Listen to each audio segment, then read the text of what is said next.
Today is June the 21st, 2022. It's 8:31. We have a quorum present. This is a regular June meeting of the Madison County Board of Commissioners. We're meeting at the West Tennessee Research and Educational Center at 605 Airway Boulevard in the room 150 in good old Jackson, Tennessee. Y'all folks come on in.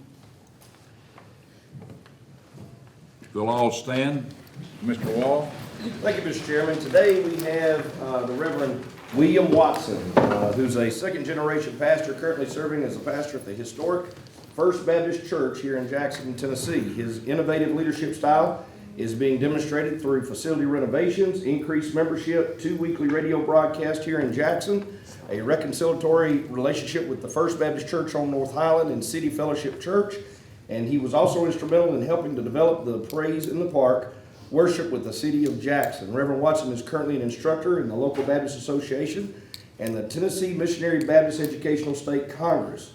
When not in the pulpit, William Watson is actively engaged in civic activities in the city of Jackson and also holds a Bachelor of Arts degree in Christian Studies with a minor in church history from Union University.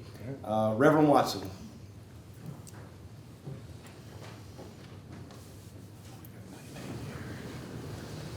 Thank you.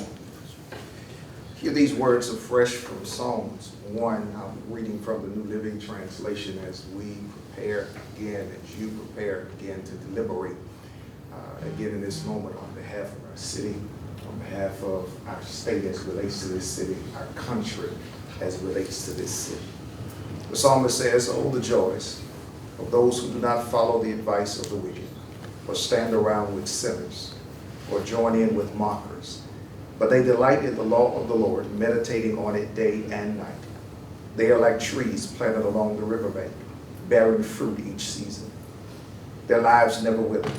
They prosper in all they do. But not the wicked. They are like worthless chaff scattered by the wind. They will be condemned at the time of judgment. Sinners will have no place among the godly. For the Lord watches over the path of the godly, but the path of the wicked leads to destruction." Again, we're prepared to deliberate responsibly in this season, in this moment, at this time. We understand that these moments that are given to us, to you specifically on our behalf as you sit in these seats, according to Romans, are seats that are given by God for the responsibility of the care of his people that he's given us, you, responsibility to serve. So as you govern today, my prayers are for you, my prayers are with you, that we look on all of humanity, both the low and the high, both the middle and all around. Heads bowed. Father, thank you so much for this time that you give us to deliberate, to understand, to be thoughtful, to be intentional about how, Lord, we again carry out the work of ministry, which is the governing of this specific area that you've given us charge for. Now, Lord, for these, your men and women who will deliberate in this room, who will talk about and discuss the possibilities of education, of finance, the possibilities of extension and expansion, the possibilities of care and concern, the possibilities of construction. Lord, we ask now that in their guidance, Lord, they're thoughtful about every intentional space that you've given them charge for. And then, Lord, help them as you help us to understand that you're watching and you're listening as we deliberate, that you are the God who not only sits high, but you're the God who looks, listens, and lives below. And so, God, now we ask you that we allow this moment to so be stirred by the Spirit that lives within, that we may again carry out your duties and your responsibility on behalf of the people that you have allowed to elect us to serve in a responsible and respectful way, for their good, for your glory, and for the benefit of the city of Jackson. And God, will be careful to give you praise for all that you allow these men and women to do. Cover them, protect them, keep them, guide them, and guard them from any thoughts that will be against themselves or their brothers. And this is our prayer. In Jesus' name we pray. Amen. Amen. Amen. I pledge allegiance to the flag of the United States of America republic for which it stands, one nation, under God, indivisible, with liberty and justice for all. Thank you. Thank you. Welcome, Steve Beverly. Glad you're here today. Good to see you.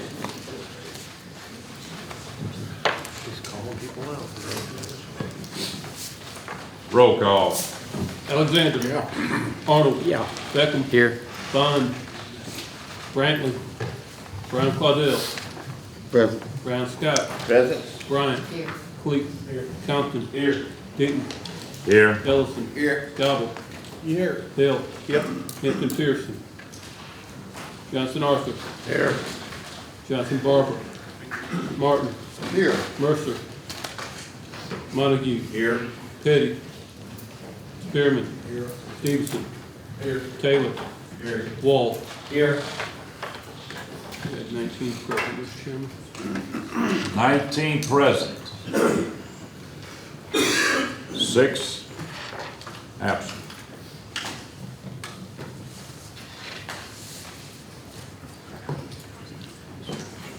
Do I have a motion to approve the minutes of the May 16 meeting? So moved. Commissioner Brown, have a second by Brown and Brown. Any discussion? All in favor say aye. Aye. Any opposed? None. Presentation by our county mayor, who is out with COVID, I understand.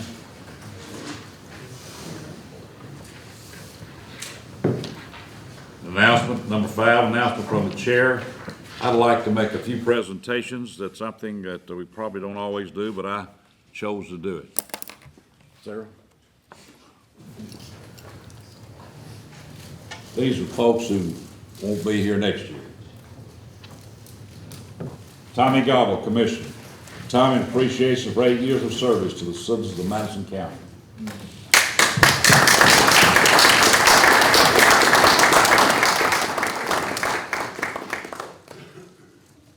Red Becker. Appreciation for 4 years of service to the people of Madison County.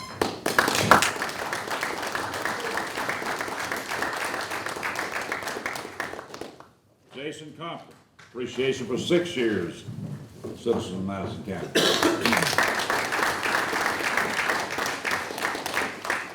Y'all notice these are expensive plaques. We wouldn't give watches, but they were too expensive. Trey Cleet, appreciation for 2 years of service.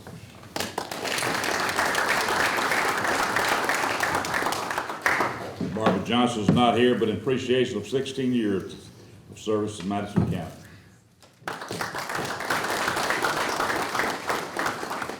And Katie Brantley is not here, but in appreciation for her 24 years of service to Madison County.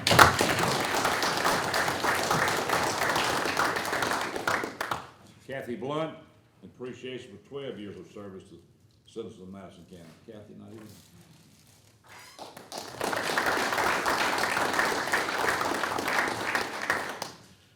County Trustee John Newman, appreciation for 12 years of service to the citizens of Madison County.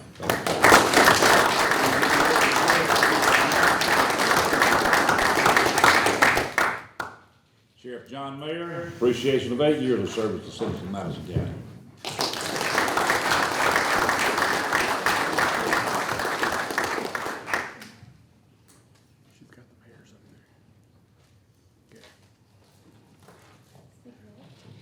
Last but not least, County Mayor Jimmy Harris, appreciation for 14 years of service to citizens of Madison County.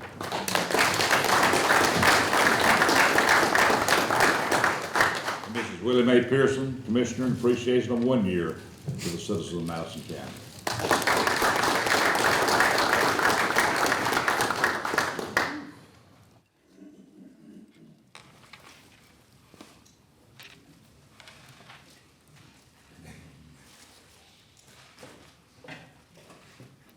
Announcement number 6 from school superintendent.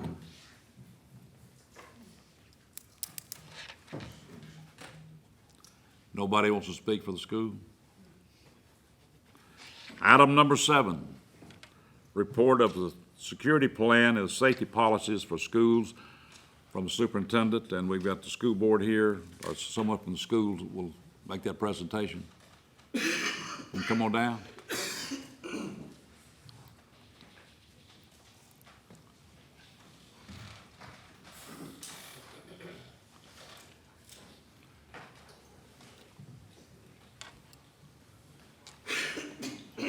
Mr. Catlett, thank you for being here. Yes, sir. Good morning. Good morning. My name is Ricky Catlett. I'm with the school system, deputy superintendent, and I have Mr. Gilmer with me. He's our chief support service officer, and he'll do most of the talking about our plan. We had a committee meeting a few weeks ago and discussed, Mr. Leach was with us, Investigator Leach was with us. So we've been working on this 2 years now that we've been back with Dr. King. So we want to make sure that we protect and educate our students in that order. And we have worked very hard training with our staff at central office to be a response team. And I'll let Mr. Gilmer talk more about the nuts and bolts of what we've got going. And it's a constant change, especially when something tragic has happened in Texas, and myself, I've been in schools a long time and have had some incidents that you have to respond. And training is of utmost importance, and we make sure that we stay cutting edge with what's going on, and every situation is unique. So most teachers get into the teaching business not to be a response person. So we want to thank the Sheriff's Department, our Jackson Police Department, all our emergency management agencies that have helped us. Mr. Moore has been instrumental in getting everybody together and training as one team to be able to respond in case we have a disaster at school or an event at school. So I'll let Mr. Gilmer talk about more about the plan. Thank you, Dr. Catlett. 2 years ago, or the year before last, the 2020 school year in the fall, Dr. Catlett reached out to me. I was still principal at Thelma Barker. He knew I had experience in leading districts in their safety and emergency operations plans, and asked if I would begin helping with that, get them through the year for the school audits. The person was in that position, I believe, left our district at the time. And so we started looking at it and got together with Homeland Security, the local sheriff's department, Lieutenant Finney, Sergeant Young. They were aware of some things that were going on that plans wasn't where they needed to be.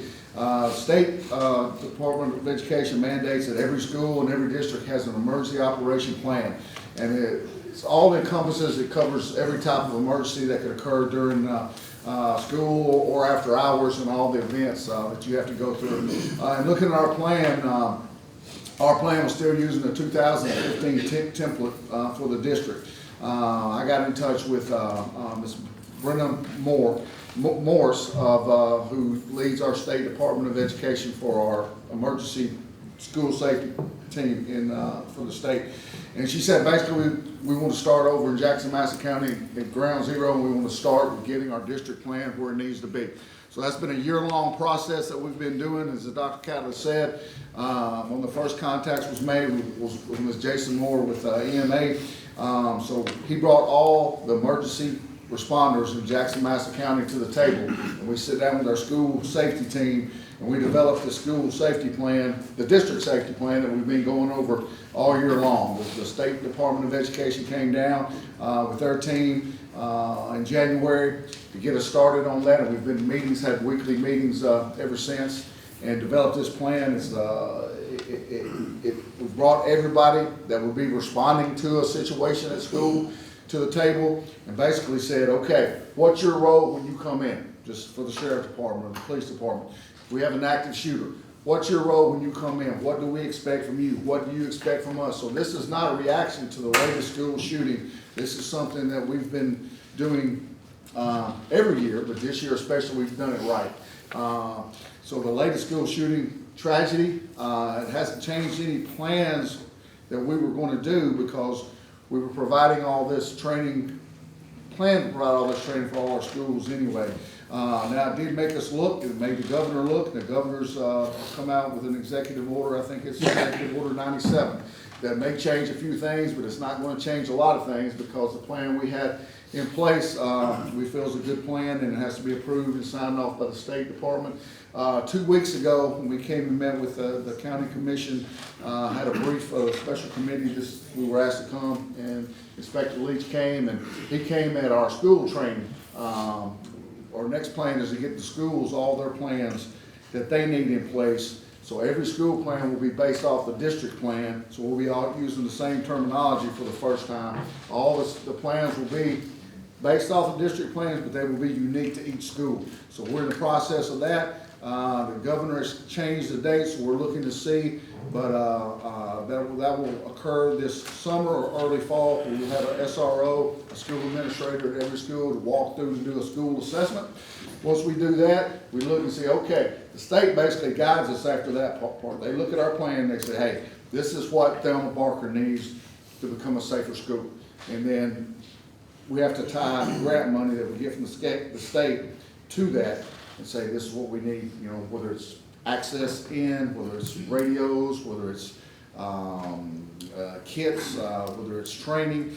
We also have lined up, and we're going to start doing active shooter training in each school starting early this fall. It'll take us a little bit to get through that piece, but we're working with Madison County Officer Tri on that. Sergeant Young will head up the school assessments, and we'll also work with them on our active shooter training there. So that's kind of where we're at. So it's nothing that after the last school shooting where we had to stop, change gears, do something different. It was already in the plans. But again, anytime you have something like that, you want to pause and say, are we doing what we need to do to keep everybody safe in our schools? And not only in our schools, but we know that things happen at extracurricular activities at school events too. So that in a nutshell is kind of where we're at, and that's kind of what we presented to the commission when we called in to do so. Let me tell you a couple of things that we've added. One, we have safety support specialists on our side, our district side, that we can take and work in collaboration with the sheriff department, with our SROs. So if we have an event that we know in the city that's happened, a big fight, just a shooting, then we can take our people to go over and not be, we're not deputies, but they're just there to be extra support and safety. So we also work with a guard company to where we have guards in our middle school, or in our elementary schools, that are going around to the different elementary schools so that they have a presence of security also, you know, that we're doing on our side. Also, we got, talk to about the metal detectors. We put walk-through metal detectors in all our high schools last year, so that's active. It started off, we were looking after the incident that happened in Humboldt that involved one of our schools was playing there, and a former student of ours. So we said, then what can we do? So we put metal detectors in all our high schools, walkthroughs. Every school has scanning wands that they can use, and we're looking to put the walk-through metal detectors in all our schools. We're also looking at some alert type systems where that our personnel at school will have the ability to, when something's going on, to alert safety teams in each school. Each school will have their own safety team. As Dr. Catlett said, we have a district safety team that we can pick up and move to hot spots. There's been times when our district safety team has spent, like after the Humboldt incident that happened over in, when I say the north side incident, they were there when it happened, and it was a former student, but we went and spent a week there, our district safety team, and we've had boots on the ground at almost every school this year with safety issues to take our team, so that's been a huge plus, and for the first time we've got safety type security officers in our elementaries that rotate through. So again, that's something that just supports the SROs. We're big advocates of our SROs, have a great relationship with them, and we really appreciate the service that they do for us. You know, there's no doubt in my mind that safety is a priority for everybody in this room, everybody in our community, especially in all of our schools. Right now, if it is a priority, we got to look at some facts that we have. Right now, we got 12 SROs in our schools. We got 23 schools. So, you know, we got to bring that up to, if it is a priority, it's got to be reflecting in the budget of each school that we have SROs at every school. Right. And I think everybody would agree to that. Amen. And so we're on the right track, and I really appreciate the report you're giving. I think you brought out some things that maybe we wasn't really aware of, and we was very pleased with the report that we've got. Doug Stevens. Thank you, Mr. Chairman. You actually spoke on what I was asking about. Do we have 12 SROs? How many do we have in security right now through Max Guard? We have 4. 4. So what I was told several years ago that we need approximately 2 SROs per 1,000 students. Would you agree with that, or is that, so we're looking at probably needing about 12 more SROs? Is that what you're? 18 more. How many? 18. 18 more? More. There's some schools, because of the dynamics of the schools, that we have 2 SROs in schools. Like, I believe most of our high schools do have 2 in them. So again, it depends on the number of students and the dynamics. I believe our sheriff and our superintendent work together where those SROs are placed. Now, one thing that I wanted to mention too, we do have that in the budget currently for the additional metal detectors. I just wanted to make all the Oh, commissioners. thank you so much. That is awesome. Commissioner Brown. Yes, and my friend, my assumption that all the school parking lots are monitored by cameras. No, sir. I noticed that, just by the news, in some of the occurrences we've had in the country with schools and public places, there was a high degree of prevention. If we could have seen what was coming, then we could have reacted. You can't react to what you don't see. I think you need to, I would strongly recommend that you consider that cheaper than a lot of things we're talking about, but necessary. You can't prevent if you don't know. Thank you. Thank you, sir. Very good point, Commissioner Brown. Commissioner Ellis. Thank you, Mr. Chairman. What is the time frame on the metal detectors in school? As soon as we get funding, the 6 that we ordered them 1 week and we had them the next week. Now, we're looking at a much larger number this time, so I can't say for sure, but I was very pleased we ordered those this spring. It was a very quick turnaround. How many do you need? What was the number that we turned in? 67. 67? Thank you. Commissioner Hale. One thing that we've discussed, just to make everyone aware, in capital, the capital needs for radios and communication that will affect the school system. As we know, it's the Jackson-Madison County school system, and the SRO program will be one that is very valuable, but also know that the city or even THP or there are other agencies that could respond, and the communication of those agencies right now, we're on different frequencies and the radios don't communicate well with agency to agency. And so there's conversations being had about an investment in radio communication to where each agency can communicate more effectively, quickly.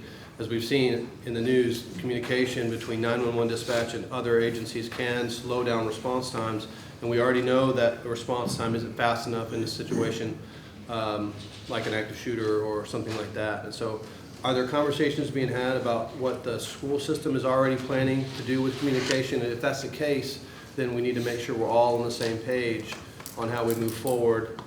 We've been in discussion with the sheriff's office now and paused an investment for capital needs on their update radios so we can consider the whole picture and see if we need to make a shift in how we invest in those radio and in communication when considering multiple agencies. And so how do y'all communicate now with the sheriff's department?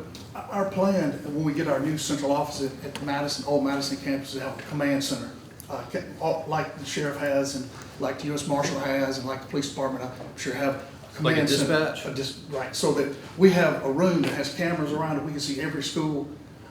The issue that we have is some schools have some outdated cameras, you know, that, now they are online cameras now that we have, but I think we've been in constant talk with Mr. Moore because, you know, like you said, Chief Overton said at the last meeting, if there's an event that happens at a school, multiple agencies are gonna roll up, you know, and state troopers, anybody passing by. So, you know, it's important that they can get on the same frequency, and that's something that, you know, we have to talk with the experts on what's the best system. You know, we have, you know, schools changed. It used to be just to communicate from the office from one end of the building to the other. Now it's changed to where we got to beef up our communication system. but we don't want to get something on our side that does not line up with sheriff and police, but I mean, it would be a big expense, because I know we bought, there's a safe school grant that we get most every year that's about $200,000.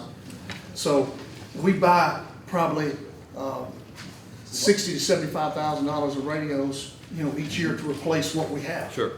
So I think that conversation has to happen with them to see, what would be the best. And we're talking a capital need of like $1.6 to $2 million just to upgrade to where the city and THP already are as far as their radio infrastructure. And so if that investment's occurring, we just need to all be on, this is Team Madison County, but also we need to know that, the city is in the county and we need to be a good partner to them with, when it comes to safety of our kids. $2 million is a drop in the bucket to make sure our agencies are responding quickly enough. Right. In my opinion. Thank you. Yes. Thank you.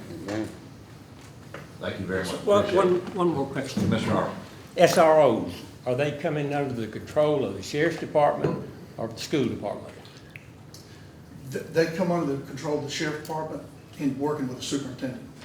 So any placement or any removal or any change in placement works with the sheriff and the superintendent. So if the sheriff's department shows up, they take control of the situation? Yes. I believe, the reason I asked that in Texas, I believe that their local school system was control of the, Of the response? They had their own. right. Yeah, they had their own, but we would have an incident command no matter what happened. And then the school incident commander at each school would be in control. And then when particular emergency responders would come to the scene, like it would be an active shooting, then we would turn the incident control over to, like, say, Madison County or the police. Just, See, the thing is, we have schools, some are in the city, some are in the county. So that's why it's important that they work together. When we're in, we're school administrators, so we're gonna turn it over to the law enforcement, let them deal with those things. And, the thing we appreciate about the sheriff department is we got a school map, that they worked on these school maps of all the schools, and we've updated those maps. So, Mr. Moore said we need keys, that we had, in one of the meetings we had early on with the group, I think the fire department had keys, in a Knox box, but the police didn't have keys. So, we're working through all that to make sure that when somebody comes up, they can respond. But the fire department shows up to every incident. Everything. Commissioner Duff Stevens. One thing in reference to what Commissioner Arnold was saying, I'm gonna make sure that we understand this. As we move forward with these SROs, we also have vehicles tied to it.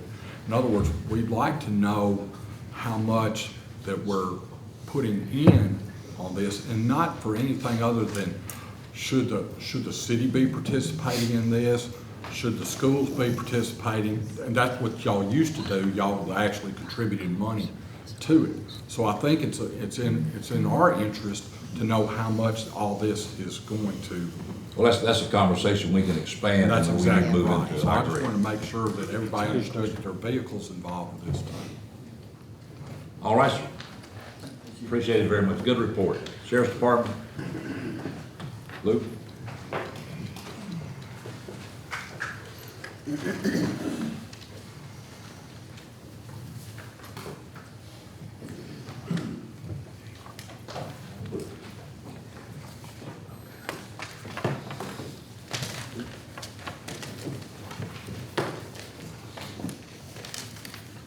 Mr. Chairman, I'm sorry to know you here, but we sat down, Chief Overton, myself, Lieutenant, and the sergeant, and we went over a plan. I asked them to go and design it. You recall, actually, when we first came in office, we asked for additional SROs at that time. We have throughout the years. The other thing is that we came up with a plan for every school in case there was a scene or a major problem. And actually, every officer has maps of the schools. We have locations for where we move people. We've had that, we update them. But we've asked Lieutenant Penny and Sergeant Young, because they are over the SR program. They actually do all the training, and we bring in lots of training on for the schools. We've had Secret Service, who is pretty well the premier agency for schools, and they have teams that come in and train We've invited the schools, so they're going to give you our plan and what we think is what is needed in the schools, so I'm going to turn it over to them. Thank you. Good morning, appreciate y'all having us. Lieutenant for Sheriff's Office, some of the Special Services Division, Ms. Sergeant Young, the Sergeant over the SRO. This individual right here has a vast amount of knowledge when it comes to the, anything dealing with the school resources. So, like the sheriff said, about 2 years ago, we came up with our own particular response plan, and that's this book right here. This book has a detailed blueprint of each school. It's got every room in it, every detail that we could come up with.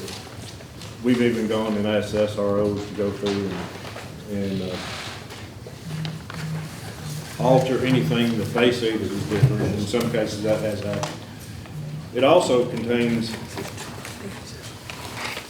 I'll just show it, that's a particular school right there.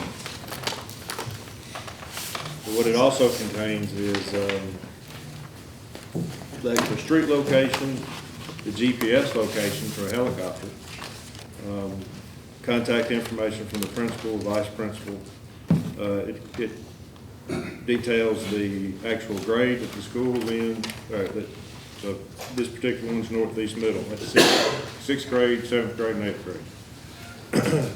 The students, if we have the number of students and we add that to this is a ever-changing book. We have to change it every year. The number of faculty, the school resource officer, and then we go into detail of what we call our staging or our response, which would be, we have strategically, we've sent officers out, SRO officers out to each one of these schools and determined the best place to set up a command post. Where we would bring in an ambulance, where we would land a helicopter that would life flight people out. It also details where we would set up what we call a reunification site. In that plan, that would be where surviving or uninjured children that we have evacuated, we can take them to a specific site and then reunify them with their parents or their caregivers. So these are all things that we came up with approximately 2 years ago. We saw the need for it, so we came with it on our own.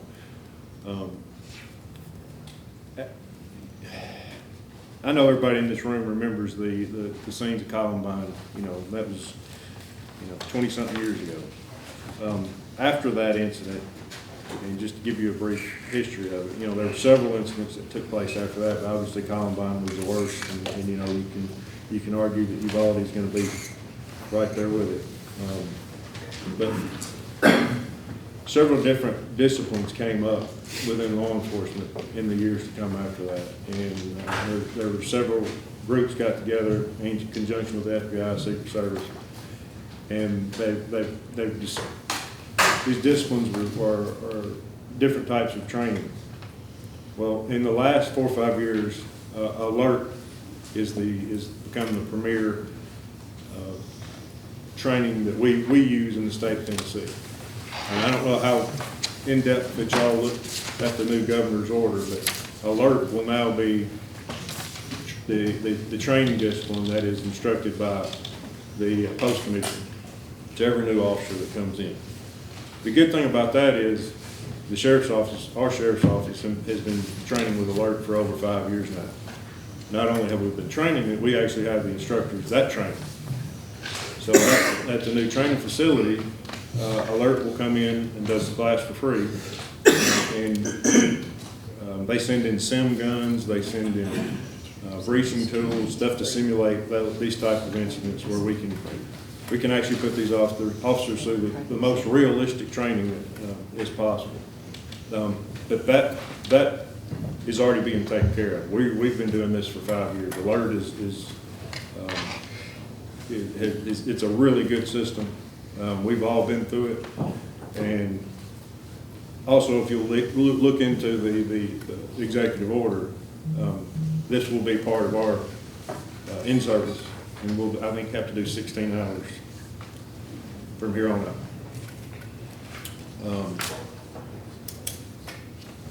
I've handed the Commissioner Deaton here it's a slip for some, he'd asked us to add anything else equipment-wise that we might need.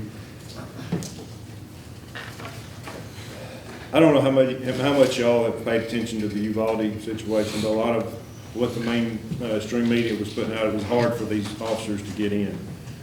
And that may have been the case. I don't know. I wasn't there. All I know is what y'all know. I've seen it on TV. I'm not going to Monday morning quarterback any of this, but I do know how hard it is for us to get into some of these rooms, into these schools. So what we have added an additional proposal, and that's breaching kits for each officer, not just each SRO, each officer, or each car, I should say. And then the actual ram that would, the one-man ram that you would use to ram through a door. And we would ask for those to be issued to each supervisor. They're a little bit more expensive. But, as far as that goes, you know, Sergeant Young and I take pride in the SRO unit that we have. We have some very good individuals. By no means perfect. Everybody makes mistakes. We do the best we can. But he and I both, every day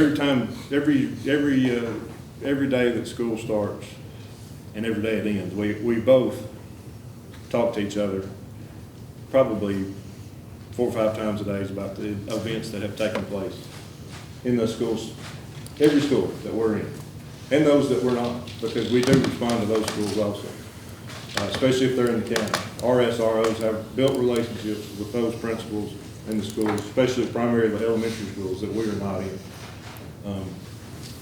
But we joke about, it's not really a joke, but it has become a joke, but every night we go to bed, we say a prayer and thank God that we hadn't had to deal with something like Uvalde, Texas has had to deal with. We have had an active shooter in Madison County, and it happened about 4 or 5 years ago. Our correction, it was before that. It's actually 2013. And it did take place at Liberty. Fortunately, it did not take place in the school, and it was outside the school, and we did respond, and nobody lost their life. It was a very good response by us and JPD. I'm not here to tell y'all that it's going to happen tomorrow, but I'm here to tell you that the odds are we will end up dealing with more situations like that. And it's unfortunate, but we need to be as prepared as we can. And yes, that will mean more SRO to do this job the best that we can. Sergeant Young is a stat person. She's gotten some stats together for y'all and issued them out. If y'all have looked at it, these are national stats. If you have any questions for him, he can. Anybody have a question? Mr. Hale. Can you talk a little bit about the importance of the analyst as far as the request for additional personnel? I think it's important that we all understand that it's not just boots on the ground. We need to be able to see the full picture. So I will talk to this like you probably, I will try to explain this, because I know you already know the answer to this question. He wouldn't ask you, he didn't know. Yeah, that's how I operate. What we're basing this on is Jackson Police Department has a gang unit. That gang unit has an analyst who is invaluable to that department. On a lot of the news media that you see around here, where an individual has been captured or a suspect has been developed, is a direct result of that analyst going on social media, surfing and looking at every social media aspect that she can possibly find. She's kind of like their unknown. I'm trying to think of the word, but she's kind of like their little golden ticket over there. She is unbelievable. That is the type of individual we would need in the school system, or in the SRO program, that we can develop information from as far as you know, let's say Liberty's got a gang issue going on. Okay, well, you've got two rival gangs going, that individual can go to social media, look into the Facebook accounts. If they're not private, which most of them aren't, it's unbelievable the amount of information. We could sit in this classroom right now and I could put Facebook up here and I promise you within 2 minutes, every one of y'all's mouths was dropped. That's some of the information that we developed. Pictures with guns, pictures with money, pictures with drugs. That analyst can go through there and within minutes or seconds can put all that information together for us in what we call a rap sheet, and dish that rap sheet out, punch it back out to the SROs, patrol unit. A lot of what the SROs do is gather information also. I know most of y'all in here have heard or know Charlie Yarbrough. Charlie Yarbrough is the SRO at Northside High School. He's invaluable to our department. He comes up with more information that's going on outside of the school and dishes that back to us and to the game unit. With an analyst, you can multiply that by however many schools we're in. Commissioner Brown? Yes. First, I failed to say it earlier. I'd like to commend the sheriff's department as well as the school department for taking this matter serious, because it's very serious before the fact. But what I rose the question is, are there identifications big and visible of everybody who should be on a campus? Our school board's still here. Everybody, not just teachers, but everybody who should be on that campus. And do you know and have the law enforcement people seen it? Because the thing is that in a moment of crisis, you need to be able to know the good guys from the bad guys. Unfortunately, there's not a big enough sign that we can put on somebody's chest to say who's the good guy and the bad guy. Not arguing with you, but there's a practice that has proved to be very valuable. And in businesses, I have some friends who still, and family still work at General Motors. You can see many steps away who's supposed to be there by their badge. Even small plants like TBDN. Other than just the different colored T-shirts, you can tell who's supposed to be in that. I'd like for law enforcement to know that, you know. Commissioner Brown, they call that profiling. No, they call that, I think it's very essential, yeah, you're right. Yeah, you know, they call that safety and visual identification. You need to know, you need to be able to know. I'm sorry. You know, who's the good guy and the bad guy. Commissioner Brown, I will say that the school system has taken that matter that you're pretty serious. They have some equipment that when you walk in the door, you have to state that whether you're a parent, teacher, yeah, and it prints out, correct me if I'm wrong, Dr. Catlett, but it actually prints out a picture of the individual. It's like a name tag. Yes, sir. We have a system that they put their driver's license into at some schools. Correct. We've got to get that more online. We pay for that service each year, but four or five of the schools are participating in that. But come in, put your ID in it. If they have a felon, if they're sexual on the list or anything, then that flags. The SRO or the principal of the school comes up and addresses those people. But we are putting in place a system to where everybody, all our buildings have a secure entry. So they come in, they have a man trap, they call it, to where they have to buzz into. But when they get in there, oftentimes when they hit the camera button, they'll just let people just come on in. Some of you may have been to schools that have done that. So we got real strategic on what questions are asked to visitors on our campus. You know, my child's in school. I want her to get home safe. If she's smarter, that's fantastic, but that's not important to me. We'll make sure that she gets home how we sent her. And so it's something that we think about all the time, and we have to be on point all the time to say, you know, what's your need here? Who you're here to see? And sometimes that creates an issue with parents or people coming up to campus asking too many questions, but we're going to ask questions. We're going to make sure that they understand that these questions are going to be asked in our district. if you visit our campus. And if they come on our campus and use profanity and they threaten people, then they're barred from the campus. We've had to have that in some cases. So we certainly see the need, and we'll make sure that we have that working. I appreciate that, and then I'll be quiet. I appreciate that, but the businesses, plants should not be safer than our schools. Oh. And you can go in there, you can go in the average plant, and especially the bigger ones, and you can see who's supposed to be there. In a moment of crisis, you need anybody who's reacting need to know who's a threat and who, and this is before, not before they get in there, after they get in there. I'm just very high on prevention and having intel before we react. Mr. Brown, you're preaching to the choir. I wish there was a way that we could put a T-shirt on anybody that walks in the door, that we know whether or not they're there for business or if they're there to hurt somebody. But I don't mean to cut this short, we're getting a little long on time. Commissioner Compton? Yeah, I have just two questions, Mr. Chairman.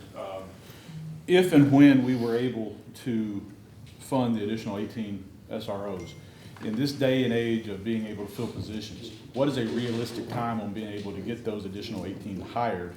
And then also to get those equipped. As we know right now, every SRO has a vehicle, and if we were to order 18 vehicles today for those, we know we're 24 months out from getting those vehicles. And also with some of the laptops, cameras, I'm sure there's some very similar supply chain issues with those. When would we realistically be able to get those 18 hired? And then how would we equip them in the meantime while we were trying to wait on equipment? I would say on the manpower, I would say realistically you could save it in a year. And that may be shooting too high for the bar, but I think we could, there's enough officers that are retiring from other departments that would probably be willing to come work in, in an elementary school, or a middle school or something of that nature, especially from up north where, they're fleeing every day. As far as the equipment goes, that's a Lieutenant Shane Barnes question, and just with the way things are going right now, it just depends on where we buy them and who and how we order them, and if they come new or they come used from Missouri or Kansas. It could take anywhere between 3 months to a year. I think we had one more question. AJ, do you have a question? No, I was gonna speak to I know each employee has a badge, and then, yeah, you're scanned in. I didn't see you guys back there still, so I was gonna address that. Okay. Any other questions, folks? And I'm sure this is being looked at. Is there a common denominator between the shooters, most of the shooters? Well, I mean, we're getting into some, like the chairman said, we're getting a little profile. Well, I understand that, but I would hate to get into the middle of a conversation about knowing whether or not an individual is. I will tell you this much. We are 100% certain that we stopped one this year. Oh. And it pretty much fits the criteria of what you see on TV. And I feel pretty confident that, y'all are on the same page with us, that we, with the assistance of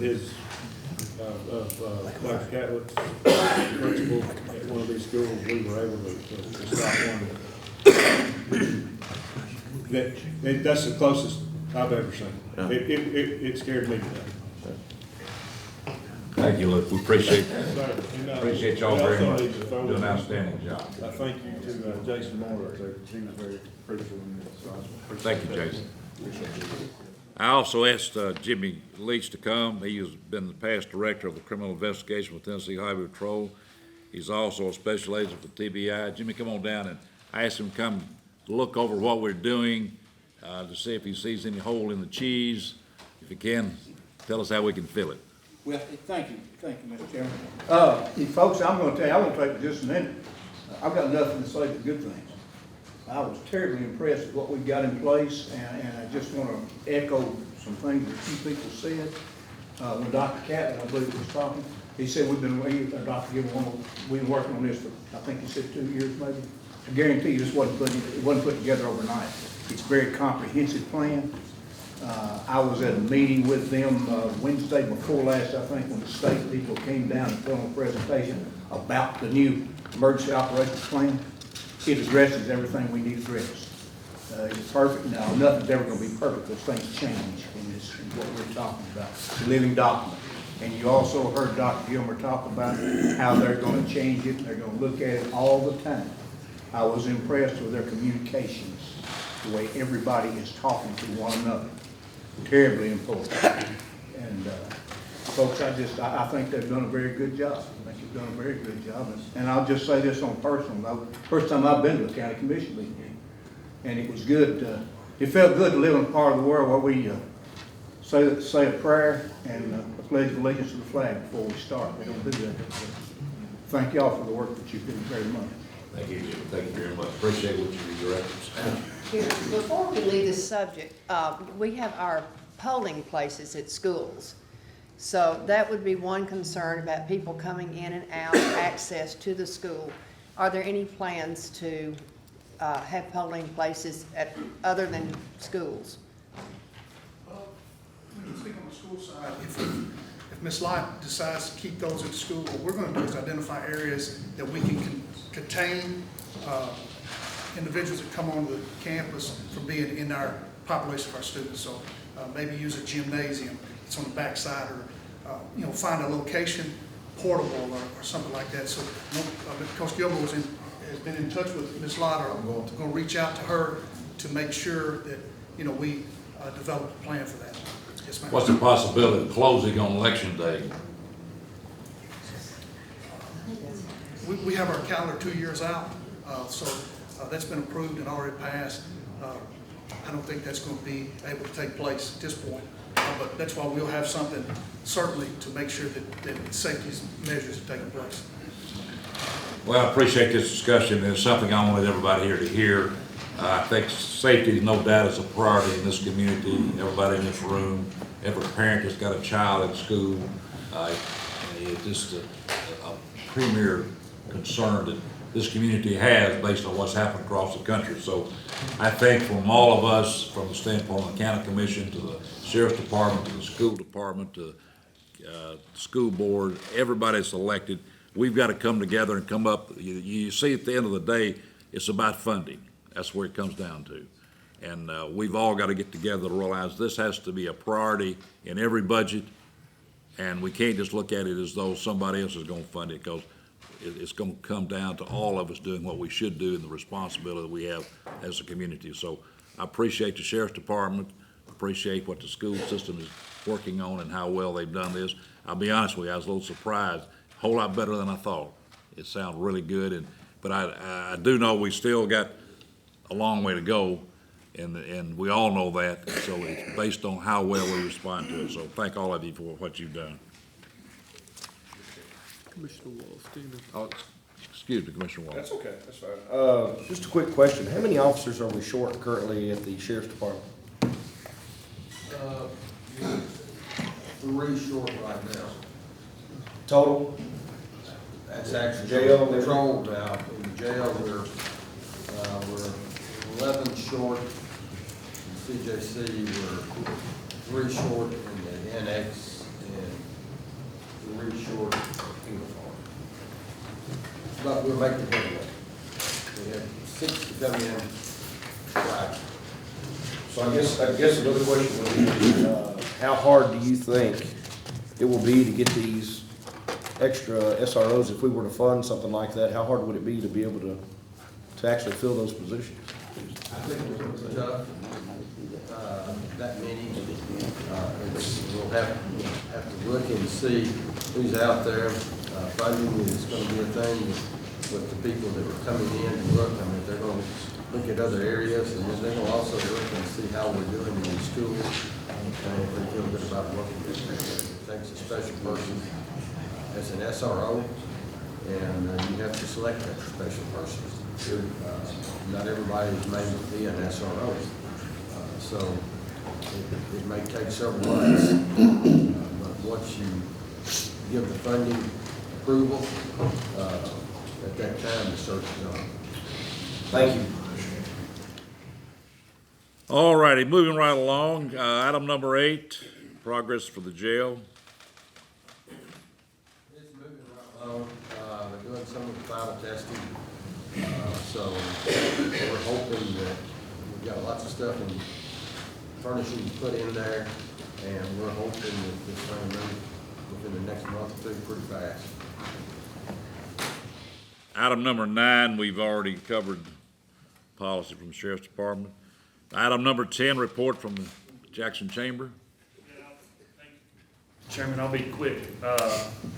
You know, we've met with Bart, Chris, and Stan, and some of you guys, thank y'all at JA and Southwest, looking at how Blue Oval City is going to impact us. And as a result of that, we retained a group to do a housing study that's going to look at housing inventory, housing trends and demand, development trends, demographic analysis, population trends and projections on jobs, population and housing growth and housing demand through 2035. So that'll help us as we have these conversations about infrastructure, zoning, parks and rec. So hopefully once we get the results of that, which 150 days is how long that's going to take to get done. So once we get that done, we can get back with Chris and Stan and Bart and have those conversations, pick up those conversations about what we need to do moving forward. Other thing I'd like to say is Steve's not here, but TSA announced last week they're coming back to the airport. We had a meeting the other day and they said they'd like to have that up and running within 90 days. That's a big deal. So now when you fly out of McKellar into Atlanta or wherever, you won't have to touch your bags again. You won't have to go through TSA there. And that's really going to help the airport and help our community and growing that service. So that was quick. That is a big deal, yeah. Thank you, appreciate it. Item number 11, report from Lori Nunley.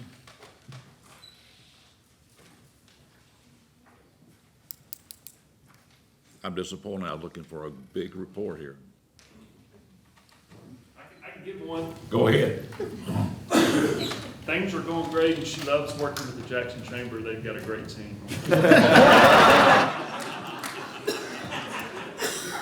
Never miss an opportunity, son. Never miss it.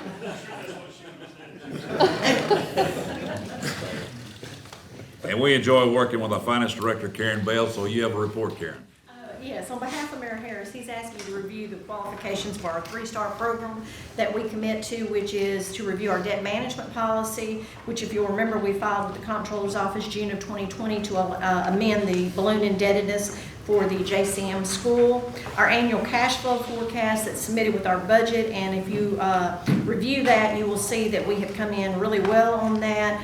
We only had to issue 2 tax anticipation notes this year, and we've increased the juvenile court services funding in this year's budget. And lastly is our internal controls requirement, which I want to acknowledge Billy Burkhead, our internal auditor, has done an exceptional job on that. So these comply with our 3 requirements for the 2022 3-star program.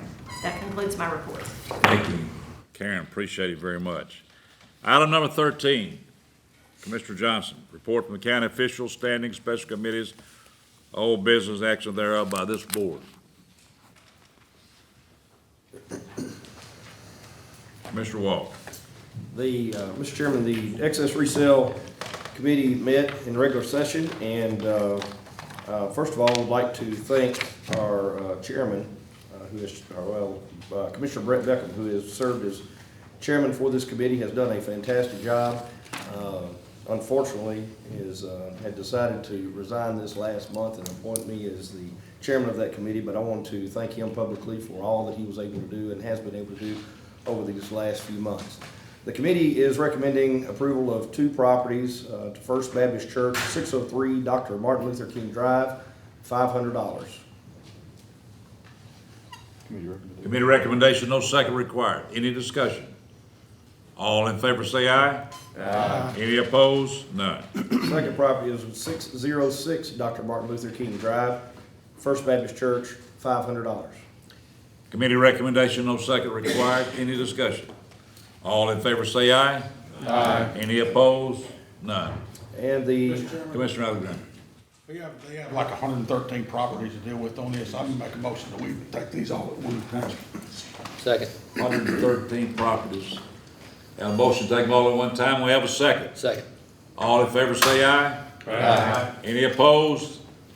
None. as Commissioner Alexander was explaining, it is 113 properties that we are looking at that we were able to dispose of this last meeting, totaling approximately $439,432.42. I believe this will be the largest sale we've ever had in excess retail property. It is, and together with in the history of this county, and I think you guys done a phenomenal job in pulling that off. We were able to, together with last month's, it's a total of over $600,000 we've been able to get. I'd like to mention that Brett has done an outstanding job on this committee, and so is Sarah, working with him and putting all this together, and Jeff has been helping in a big way, so all of you deserve a little hand clap.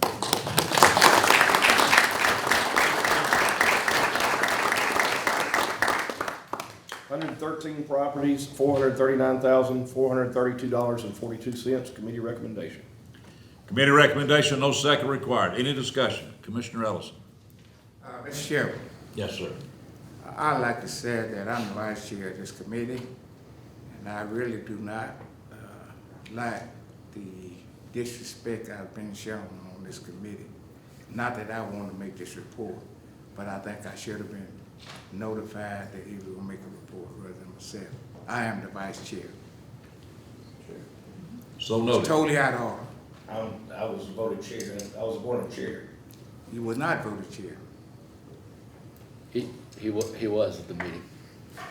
I was at that meeting, he was not. You were at last week's meeting? We had a meeting last week. I didn't get a notice. That's why you wasn't there.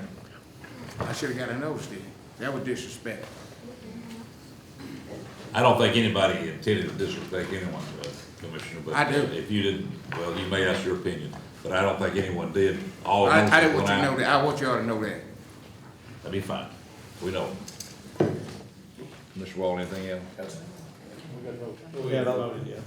All in favor say aye. Aye. Any opposed? None.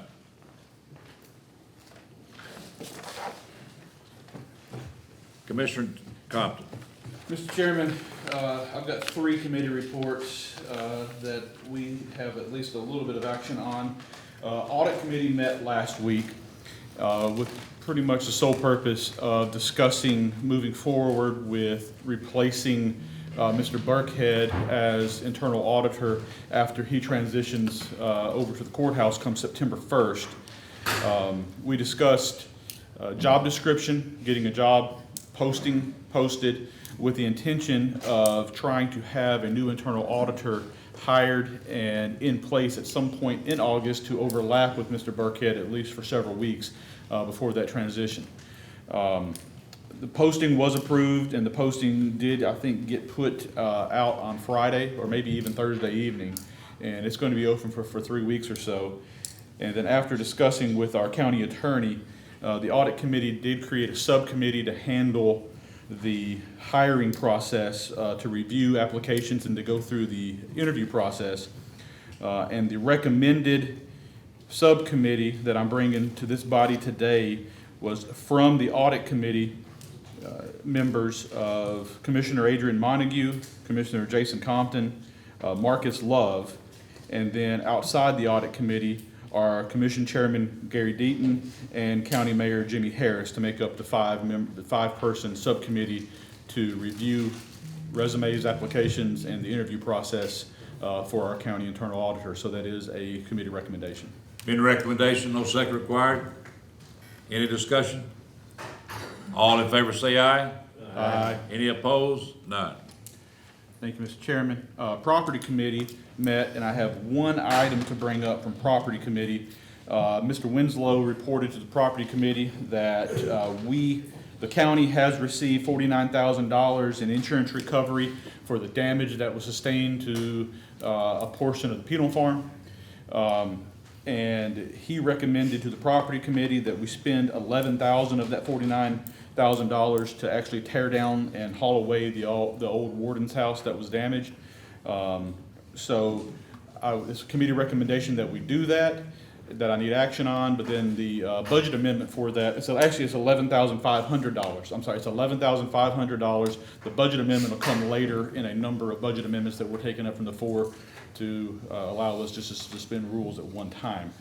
But I am committee recommendation that we spend $11,500 to tear down the old warden's house. Committee recommendation, no second required. Any discussion? Mike, you want to say something? No, I was. You fine. Any discussion? All in favor say aye. Aye. Any opposed? None. And then lastly, Mr. Chairman, Capital Committee met and allocated capital outlay for the county in our upcoming budget. As we will vote on the entire budget and the penny allocation as it stands right now a little bit later in our agenda, but I do want to go through the capital allocation by department to have those as part of the minutes and approved by the allocations by department to be approved by the body, and then we'll take up the funding later. But just so that everyone is on the same page of what we were looking at, in the FY23 budget, there is property tax penny allocation to capital of $3,773,000. Of that, we allocated $3,736,379.62. With our carryover fund balance, this is going to leave, if approved as the allocation and in the budget, it'll leave a fund balance in capital moving forward into the FY23 of $703,020.38. The capital allocation that was approved by the committee is as follows. I will just talk about the departments. The actual projects are in the capital minutes and distributed to the departments. But as departments, Madison County Mayor, $43,000. Madison County Election Commission, $33,000. Madison County Buildings, $15,000. Madison County Archives, $6,090. Madison County Accounting and Budget, $409,000. Madison County Information Technology, $61,200. Madison County Chancery Court, $13,324.45. Madison County Sheriff's Department, $1,075,600. Madison County Jail, $5,000.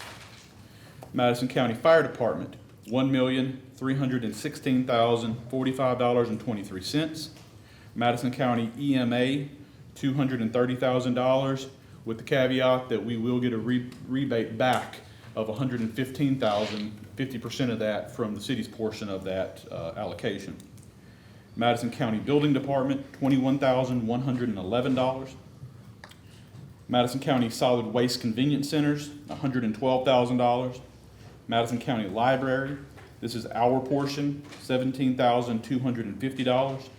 Madison County Recreation Department, $187,089.94.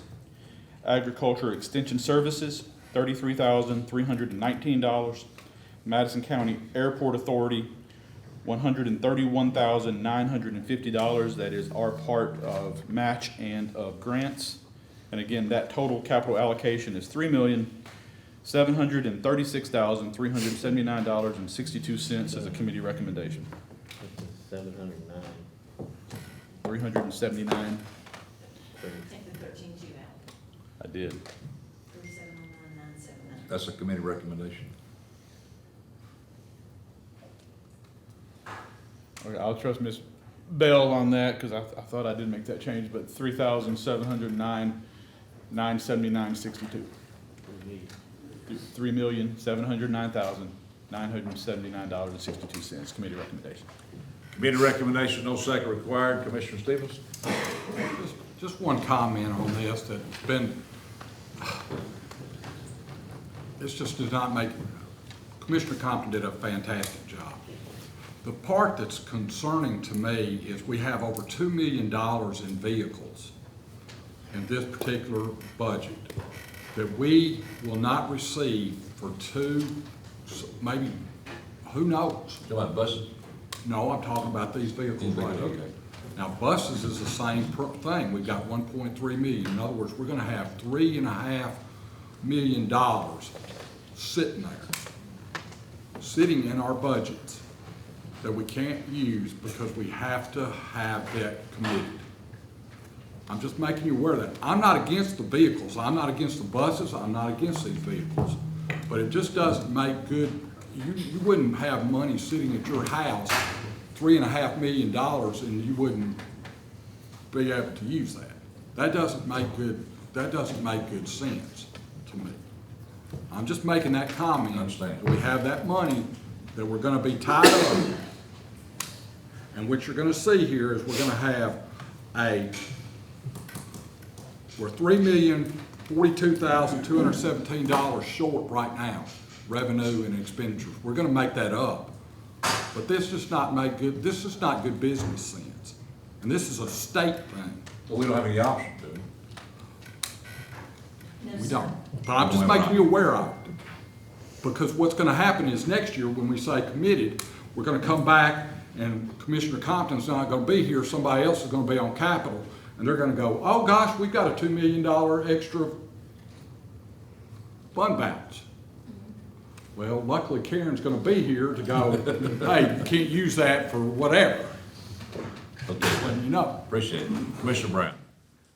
Comment on that, I want to comment on the other part of the other report that he had made. Okay, can do it now. I think that I feel certain that we kind of veered away from the structured role and function of the personnel department. Be it when Mr. Teal was hired, Mr. Boyer. When we're hiring, I'm speaking with regard to the audit, special audit committee. Somebody from the personnel committee should always be on that committee, make that has those personnel. And I would recommend that the chairman of the personnel committee be a member of that committee, selecting the criteria, the description for the audit. The audit committee. Yes. Mr. Chairman, I was just going to comment that on what Commissioner Stevenson brought up, and I agree 100% that it's crazy that we're going to have this amount of money sitting there that we can't spend, especially on the fire trucks, even though on those we've got $1.3 million in there. Around $1 million of that is for new purchases, and I know we do spend some of that up front, but we may not get those vehicles for 3 years. And the other part of this you got to consider, that may be true, but you got a price that's been set, right? Absolutely. Okay, so if you wait 3 years, that price could be 25–30% higher. But this is, like Commissioner Stevenson said, Ms. Bell has looked into this with the state on seeing if there was any way that we could move forward with making these purchases without committing those dollars right now, and there's just no way to do it. You can't do it, and it's a fail-safe that's set by the state for a reason, which is, we're going to have a number of new commissioners coming in September, and if that money's not committed, in 2 years down the road, we're going to have a bill to pay that the money may not be there because we didn't commit those dollars. So it is a fail-safe, and if we don't issue those POs, we don't commit those balances, there will be audit findings on that. Any other committee report? Yeah, I had a motion that personnel. That's no problem. I had a second. And motion second to add the personnel committee. I don't think we voted on the capital. Joey didn't hear it. Oh, yeah, we need to vote on capital. We didn't vote on capital. All in favor say aye. Aye. Any opposed? None. Now, you want to add a member of the personnel committee. The chairman of To the audit committee, to the audit subcommittee for the hiring of the internal auditor. You know what? Another committee, that's fine. Just vote on it. We have a motion to add a member of the Joe Hale? The chair. I think he said the chairman. Chair, who is the chairman? Joe. Joey. Chairman. Joe is, okay. His dignity, but the chairman, yes. And we have a second. Have a second. All in favor say aye. Aye. Any opposed? None. Commissioner Wall. Just going to let you know that the Munis Oversight Committee met on June the 7th and got reorganized. I don't think that committee had met in a few years. So we got reorganized and established new officers for the committee. And we heard a presentation from Daniel Morey, our Munis go-to person in the finance department, about an assessment of Munis and issues that we have within Munis that we'd like to see corrected. The committee did set a date in September that we'll be getting out to all the department heads, where we plan to have a meeting for all department heads and their Munis super user, for lack of a better word, to attend to discuss issues or concerns within Munis, that we can start putting a plan together to start taking baby steps to get some of these things addressed in Munis that maybe are problems for some of the departments, so that we can make Munis, the use of Munis overall, a better piece of software for our county. We didn't have any action that requires action on this body. We just wanted to give you an update on the committee report. Thank you very much. Commissioner Johnson, Stevenson. Thank you, Mr. Chairman. The Budget Committee met, and we approved a memorandum of understanding between the Madison County Conservation Board and the Madison County Commission. Basically, what this is serving as an agreement between the Conservation Board and Madison County regarding the use of the facilities at the former Beach Bluff Elementary School. We've got some capital expenditures, some minimum use. The demolition, we're concerned about the demolition from the standpoint in the future, and Mike, you want to comment on that, on the liability that we have. These are just things we'd like to put in place so we can work together moving forward with the Conservation Board and the use of the facility, the recreation and everything like that. Right? Currently, the Beach Bluff complex is being, about half of the structure is being used. Isn't that correct, Chris? Something like half the structure. The other half of the structure is, for all intents and purposes, vacant. It is not heated, it's not maintained, and it is becoming in very bad shape. Now, the problem with trying to come up with a demolition plan of at least the unused portion of that building to reduce our premises liability, because right now it's what in the industry is known as an attractive nuisance. Kids from the area would try to get in there. They have gotten in there and messed around. But anyway, the issue of trying to come up with a demolition plan is the integration over 3 or 4 construction phases over the last 50 years of the electrical and the plumbing. It's all tied in, apparently, to the part that is being used. So that would create some huge obstacles to operating and doing demolition at the same time. So there's a lot of, in other words, there's a lot of known unknowns there that would have to be dealt with. Now, under current economic conditions, I have no idea what an estimate of demolition would be. One other thing, Mr. Chairman, the Conservation Board did agree to this, so it's not anything we're ramming down their throat. It's something that we're trying to work with them on. Make a motion. I make a motion to approve this memorandum of understanding. This committee recommendation. Committee recommendation, no second required. Any other discussion? All in favor say aye. Aye. Any opposed? None. Any other committee reports? Item number 14, any amendments or transfers to the General Fund, School Department, Capital Project, Highway Department, Department Service, Juvenile Court Service, budget year 2021-22. Commissioner Johnson. Well, Commissioners, we have 43 that Finance Committee has dealt with. We have a whole handful that have come in since we met, that we'll have to suspend the rules and act on them. So we'll go over these that the Finance Committee has dealt with. All right. All right, Fund 141, General Purpose Schools, Item 1, Transportation, SLC, $229,673.68 summer learning camp transportation grant. Committee recommendation, no second required. Any discussion? All in favor say aye. Aye. Any opposed? None. Item 2, stream mini camps, $248,662.65 summer learning camp. Committee recommendation, no second required. Any discussion? All in favor say aye. Aye. Any opposed? None.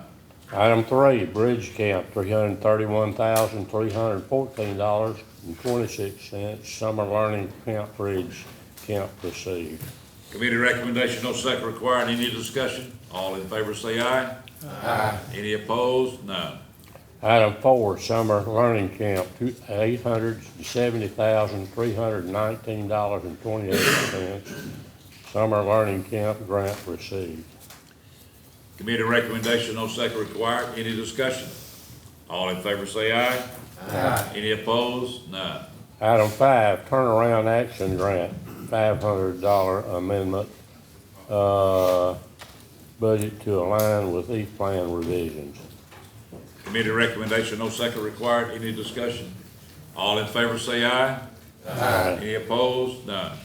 Item 6, ATSI 21 grant, $50,080 aligning budget with approved budget and E-plan revisions. Committee recommendation, no second required. Any discussion? All in favor say aye. Aye. Any opposed? None.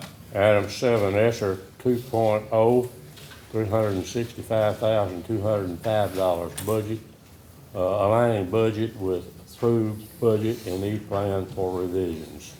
Committee recommendation, no second required. Any discussion? All in favor say aye. Aye. Any opposed? None. Fund 143, school service, school food service. Item 8, $256,250 offset under budgeted cafeteria personnel expenditures through June 2022. Committee recommendation, no second required. Any discussion? All in favor say aye. Aye. Any opposed? None. Fund 177, educational capital, item 9, $18,132. Committee recommendation, no second required. Any discussion? All in favor say aye. Aye. Any opposed? None. Item 10, insurance and recovery and refunds, fire department, $271, refund of credit balance. Committee recommendation, no second required. Any discussion? All in favor say aye. Aye. Any opposed? None. Item 11, $12,188.36. This is from highway. Miscellaneous refunds received for work performed for parks and recreation. Committee recommendation, no second required. Any discussion? All in favor say aye. Aye. Any opposed? None. Item 12, highway, $46,143. Funds received from TDOT as third and final reimbursement for John Bound Road Bridge construction. Committee recommendation, no second required. Any discussion? All in favor say aye. Aye. Any opposed? None. Item 13, Sheriff's Department, $50,716.66. Payment for underage drinking program, SRO class tuition, towing fees, city Crime Stoppers permit, and SRO overtime reimbursement. Committee recommendation, no second required. Any discussion? All in favor say aye. Aye. Any opposed? None. Item 14, Parks and Recreation, $5,343. Moves money from insurance recovery to maintenance to replace damaged scoreboard. Committee recommendation, no second required. Any discussion? All in favor say aye. Aye. Any opposed? None. Transfers, item 15, Sheriff's Department, $287,900. Line item transfer within fund to cover medical service contract. Committee recommendation, no second required. Any discussion? Yes, sir. Commissioner Stevens. I just got a question. We didn't say with clarify within fund. What does that mean? Is that coming from the general fund or from y'all? Jail that we're transferring to cover our You're moving it from the jail? Yes, the Okay. jail funds.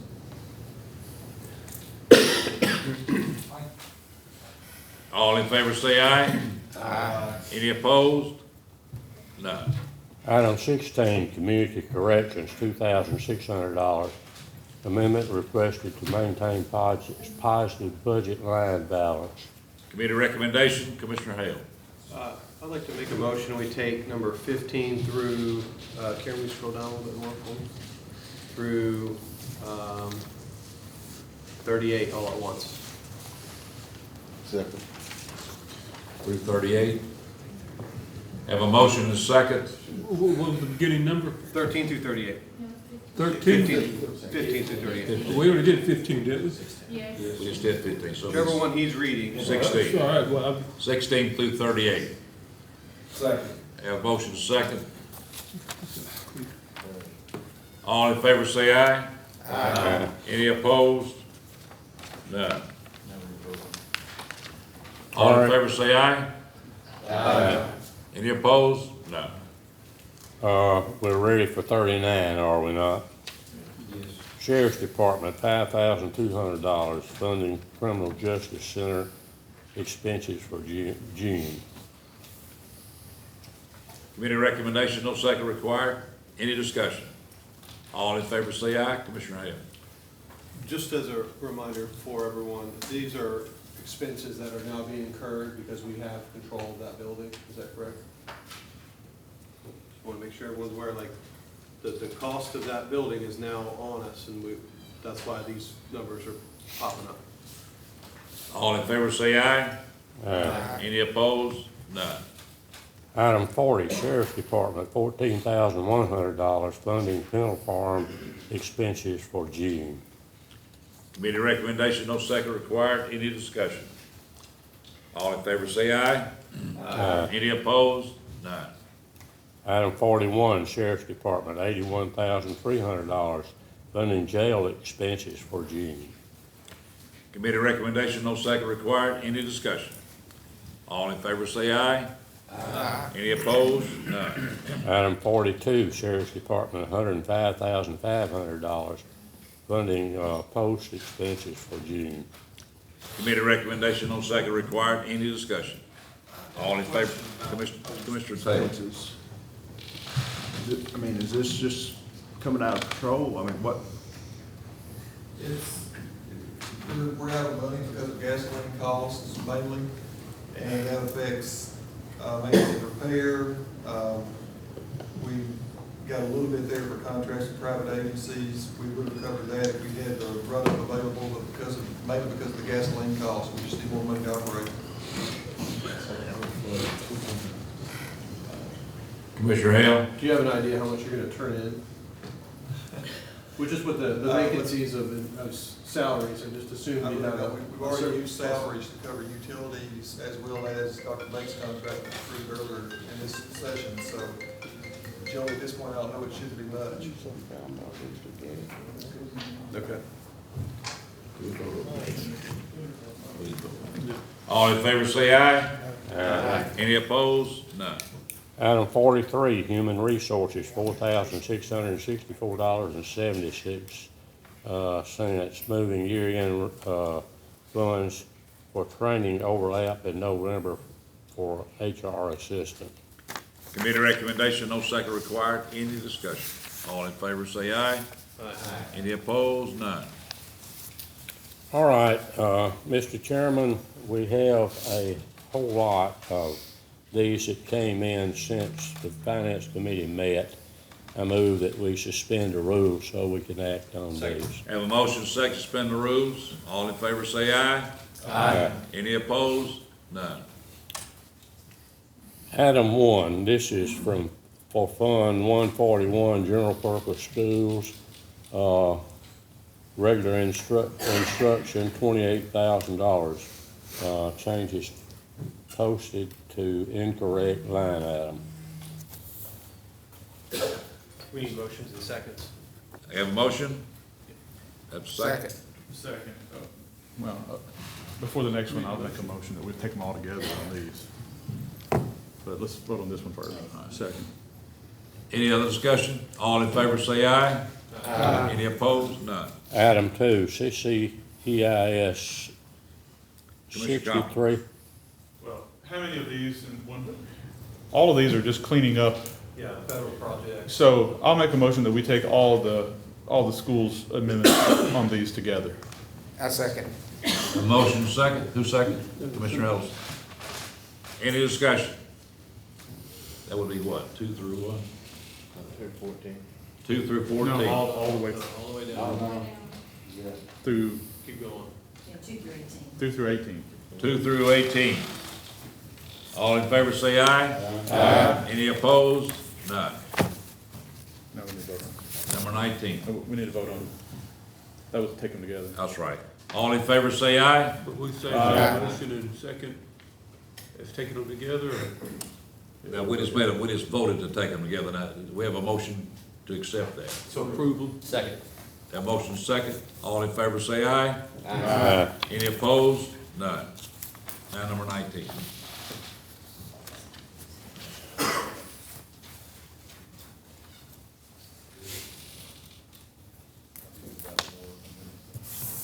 There's not any more on that group, is there, Karen? All right, we have some more for the school system. Budget amendments requiring board approval and county commission approval for state audit. Fund 141, general purpose schools, item 1, general purpose special education, $49,971.69. So moved. Have a motion? Second. Second. All in favor say aye. Aye. Any opposed? None. Item 2, general purpose transportation, $300,000, moving, due to rising fuel costs. So moved. Second. Who made the motion? Commissioner Beckham, second by Commissioner Brown. Any discussion? All in favor say aye. Aye. Any opposed? None. Item 3, general purpose school safety, $237,300, moving funds for additional security staff from Max Guard. Motion by Commissioner Brown, I second. second by Commissioner Ellison. Any discussion? All in favor say aye. Aye. Any opposed? None. General purpose, JMCSS social behavior, $10,607. This is correct, final salary changes for July. Commissioner Hale make the motion. Second. Second by Commissioner Wall. All in favor say aye. Aye. Any opposed? None. Item 5, general purpose academic, $7,000. Money needed to be transferred between expenditure lines in order to continue to provide lunch for principals' leadership team meetings. So moved. Commissioner Wall made the motion. Second. Second by Commissioner Clee. Any discussion? All in favor say aye. Aye. Any opposed? None. Fund 143, school food services. Item 6, food service, $525,000, increase in food cost. Motion to approve. Commissioner Compton made a motion to approve. Do I have a second? Second by Commissioner Martin. Any discussion? All in favor say aye. Aye. Any opposed? None.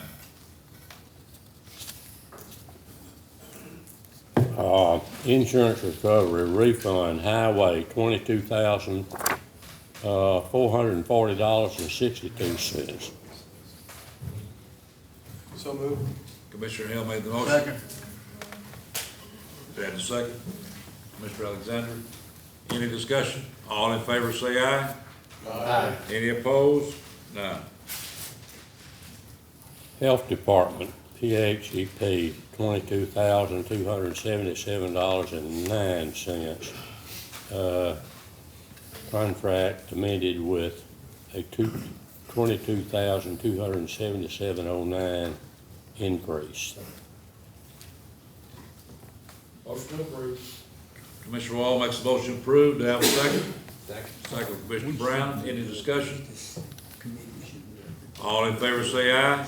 Aye. Any opposed? None. Transfers, information technology, $1,000. Unexpected vehicle repair, bearing replacements.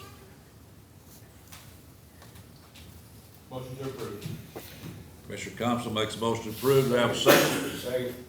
Second by Commissioner Wall. Any discussion? All in favor say aye. Aye. Any opposed? None. Election Commission, $3,500. Cover cost of purchasing ballot activation cards and absentee ballots. Motion to approve. Commissioner Beckham, the motion approved, second by Brown. Any discussion? All in favor say aye. Aye. Any opposed? None. Maintenance, $8,700, transferring to EMA to replace HVAC unit that has gone out. So moved. Commissioner Hale makes a motion to approve. Second. Second by Commissioner Beckham. Any discussion? All in favor say aye. Aye. Any opposed? None. Public Defender, $400, previous tax for Assistant Public Defender. Second. Commissioner Brown makes a motion to approve. Second. Second by Commissioner, who's second? Commissioner Hale. Any discussion? All in favor say aye. Aye. Any opposed? None. From fund balance, fund risk management, $11,500, demo and haul off old warden's house, offsetting revenue being received from insurance. This is the one we took up already? We approved to do it, this is the budget amendment that got you paid for. Motion to approve. Who made the motion? Who had a second? Commissioner Alexander. Any discussion? All in favor say aye. Aye. Any opposed? None. Highway, $245,000. This is transferring from fund balance to liquid asphalt account. Motion to approve. Commissioner Wong. Commissioner Alexander, second. All in favor say aye. Hold. I just want to understand it real quick. This is because of the cost of asphalt going up tremendously, and he wants to be able to purchase it before the 1st of July. Gotcha. Right, it's twofold. That's really the main reason, but also, last year, we weren't able to start our asphalt season until after July the 1st, which is in this fiscal year. Typically, our asphalt season spans June and July, which is half in one fiscal year and half in the next fiscal year. So as a result of the storms that we had in March and May of last year delayed our efforts. All of last year's asphalt season happened in this fiscal year, which used up all of our budget. But then we also took bids on asphalt last week, and our asphalt price went up 87%, from $1.62 to $3.03. So this $245,000 today, in a couple of weeks, will cost us $458,000. So we want to get that money pulled back in, save $213,000, and use that in this fiscal year. Thank you. All in favor say aye. Aye. Any opposed? None. County Commission, $5,500 to cover utilities for the year. So moved. Mr. Brown? Yes. Who's second? Second. Commissioner Brown, second. Any discussion? All in favor say aye. Aye. Any opposed? None. Special revenue, $12,000 to move ARPA funds to be used for transfer for Polk School. Correction, 12 million. 12 million. Yes, that's 12 million, I'm sorry. Who made the motion? Mr. Cleave, second by Commissioner Hale. Any discussion? All in favor say aye. Aye. Any opposed? None. Mr. Aaron, I think that's all I'm missing. Mr. Chairman, that's it. Thank you. Mr. Chairman. Commissioner Hale. We'd all just take note of the increased costs of pretty much everything with food and road and equipment, technology. Obviously, we have a lot of momentum, and there'll be some revenue increases that happen because of that, the hotel motel tax and those things. But there is an unknown that may happen where there could be a revenue problem in our county over the next several decades if we don't continue to make good use of the funds we have now or consider revenue for the future. And so just something to consider. You saw everything that we made, the shift we made today was because of the rising costs of essentially everything. And so just wanted, so we could all be on the same page of things aren't cheap anymore. Item number 15, a report from a county mayor who is not here. Mr. Chairman. Commissioner Clay. Typically at this time, Mayor Harris would update us on the bicentennial, and I'd like to speak on the bicentennial just for a second. We're coming to the end of the bicentennial celebration year. Our culmination will be the free concert at the ballpark on August 13th. It will be the Commodores. It's completely free to the community.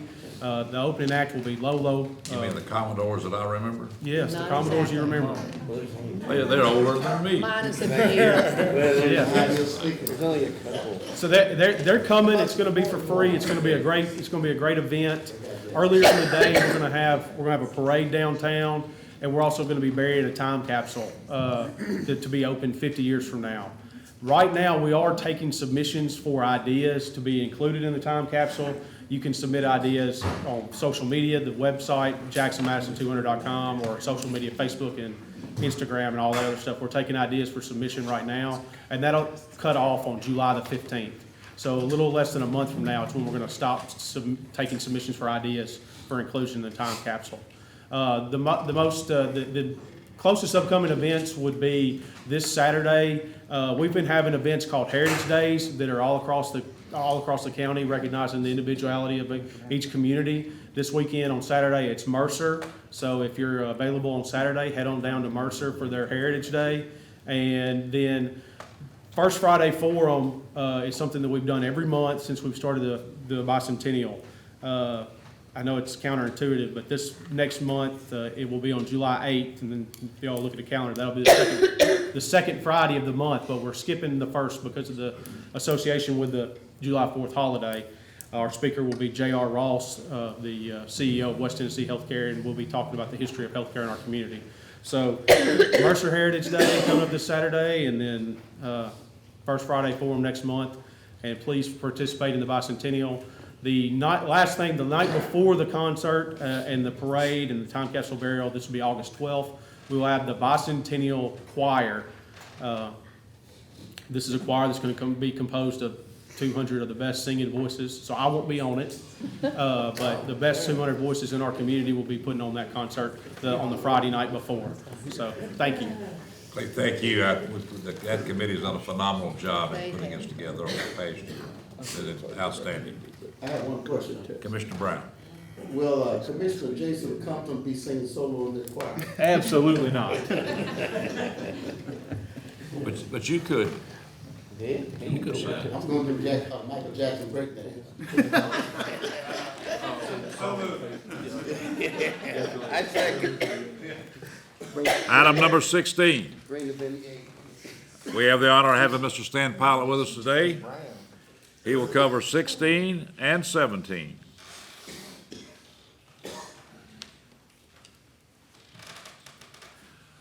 Property located at 1320 Lower Brownsville Road. Good morning, Mr. Chairman. Good morning. Good morning, County Commission. Good morning. Still morning. Yes. You have materials pertinent to this rezoning request in your packet. This is a request to change from FAR to B4 along Lower Brownsville Road. This is adjacent to an existing B4 zone. It's already Snyder equipment that's out there. And the planning commission has recommended approval of it to you. I'd be happy to answer any questions. This is an open meeting. Anyone here like to speak for or against this zoning? Commissioner Ellison? I'd like to make a motion that we deny this request for this zoning. I second. Cause Go ahead, speak, yeah. sir, Do you want to say something? well, I mean, yes, concerning that with the numerous calls that I have received regarding that's totally against that, and that's, I just hope everybody roll with me on this one, because we totally denied it, totally against it. Is there anyone in the community here that wants to speak for or against this? Yes, ma'am, come on down. Oh, I don't, do I have to go down? Did I just say that I don't? We want to be able to hear you. I don't want it. What is your name, please, ma'am? Mandy Davis. Mandy Davis. Yes. Commissioner Hale. I appreciate those of us that are here that are speaking for and against, so I don't want to interrupt that. But can we just hear from Stan from what I understand, is this that one that's attached to both inner and outer? It kind of splits the, is that? No, this is the one, at Lower Brownsville at the I-40 interchange at Lower Brownsville Road. It's adjacent to Snyder Equipment, which is already existing there, and they're asking for the same zoning class. This is not a spot zoning of any nature. No, it's an extension. They will have to come back through our process with a development plan once they, have determined what that's going to be, and they'll also, at that time, we'll look at any improvements that are necessary to accommodate that development, because as you move down Lower Brownsville, Lower Brownsville, it's got interstate exposure, but Lower Brownsville is the access, and it is a county road, and there may be some improvements that are needed at that time. Who's asking for the rezoning? Caleb,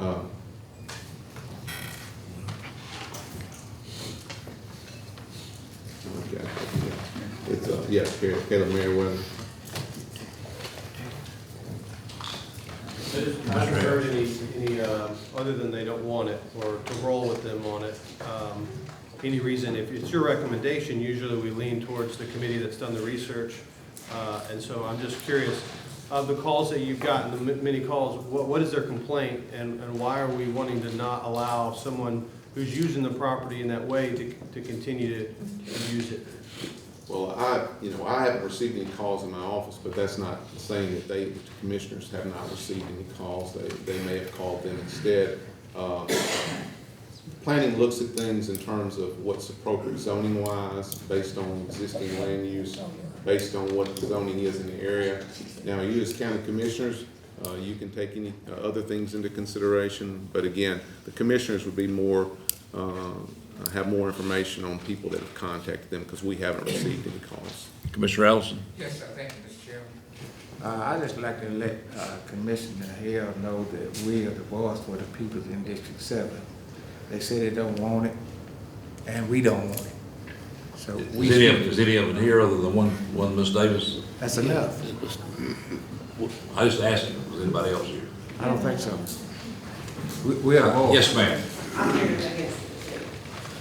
I guess what Commissioner Hill was asking, what was the reason that we opposed to it? What was your name, please, ma'am? Ms. Wilson? Okay. I think what Commissioner Hill was asking, what was the reason you'd be opposed to it? They have a reason. It doesn't really matter to what Mr. Hale thinks. Well, it matters. I just want to know why they're opposed to it. It's our That road's a small road. My grandmother lives right there. And it's the traffic, it doesn't need, it's gonna cost county a lot to make it. We're opposed to it for the potential traffic that it's gonna bring in. We are a smaller community. We kind of like, it to be nice and quiet and an influx of traffic. It's just kind of. And plus the exit is very short. I don't know, it just seems like a very odd place to put a shopping center. This is for shopping. That's the zoning class. It's a planned commercial. That's what it's called, but it's basically what we put at all of our interchanges, whether it be in the city, county, or outer region. The one that comes next is in the outer region, but they may be zoning classifications that are different in name, but they're all the same in that it allows us to look at the development prior to the development, prior to permitting. It allows us to review the infrastructure that's that's there and look at things such as traffic and the impacts on the surrounding properties. Mr. Hale. Is there anyone here to speak for it?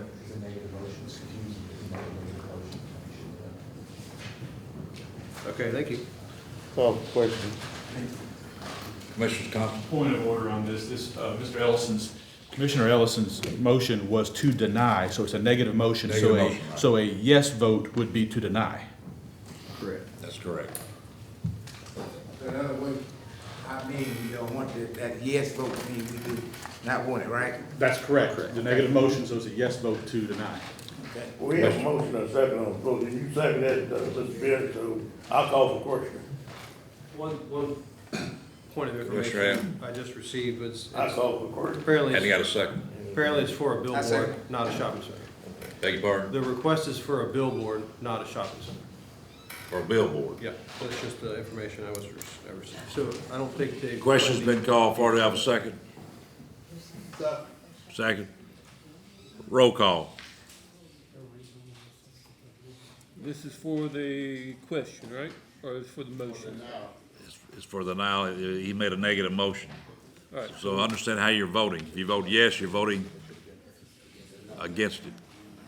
All right. Alexander. Yes. Yes. Arnold. Yes. Beckham. Yes. Bond. Brantley. Brown Claudell. Yes. Brown Scott. No. Bryant. Pass. Cleet. No. Compton. Yes. Deaton. No. Ellison. Yes. Gobble. Yes. Hale. No. Hampton Pearson. Johnson Arthur. Yes. Johnson Barber. Martin. Yes. Mercer. Yes. Montague. Yes. Petty. Spearman. Yes. Stevenson. No. Taylor. Yes. Wall. Yes.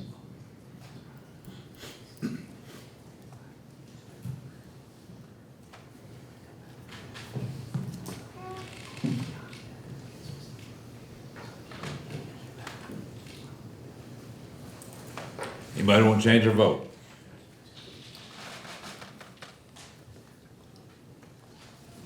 Yes, 5 no, 1 pass. 14 yes, 5 no, motion fails. Motion passed. Motion passes, excuse me. Zoning failed. Motion passes, zoning failed. Item number 17.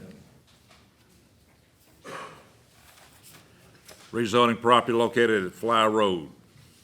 All right, so, this is in the outer region, this is out at Long Road, Fly Road, and they're asking for a similar classification. A C4 is the equivalent of a B4 in the inner region and the equivalent of a SC1 in the city, so they're all planned commercial. Again, this has, been submitted to the Planning Commission, they are recommending it to you. They will have to come back with a development plan, and there'll have to be some improvements to Fly Road, because Fly Road, in its present form, wouldn't be able to support commercial development. But, again, that's part of the process. They're asking for the zoning now so they can, market the property. And again, the Planning Commission has recommended to you. Anyone here to speak for or against this rezoning? Mr. Chairman, the outer region met on this, and we did approve this. All right. I make a motion to approve. Have a motion approved. Second. Second by Commissioner Wall. No one here will speak for or against it. Roll call. Alexander. Yes.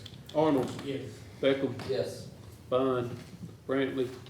Brown Claudell. Yes. Brown Scott. Yes. Bryant. Yes. Cleet. Yes. Compton. Yes. Deaton. Yes. Ellison. Yes. Gobble. Yes. Hale. Yes. Hampton Pearson. Johnson Arthur. Yes. Johnson Barber. Martin. Yes. Mercer. Montague. Yes. Petty. Spearman. Yes. Stevenson. Yes. Taylor. Yes. Wall. Yes. We'll stand. Anybody want? What you got? Anybody want to change their vote? 20 yes, 0 no. 20 yeses, no zero. No zeros. No zeros? Rezoning passes. You're 50-50. That's okay. One thing I will say is, while we talked about increases, the excellence of our service has increased, but the cost of our service to the county has stayed the same. Well, that's great.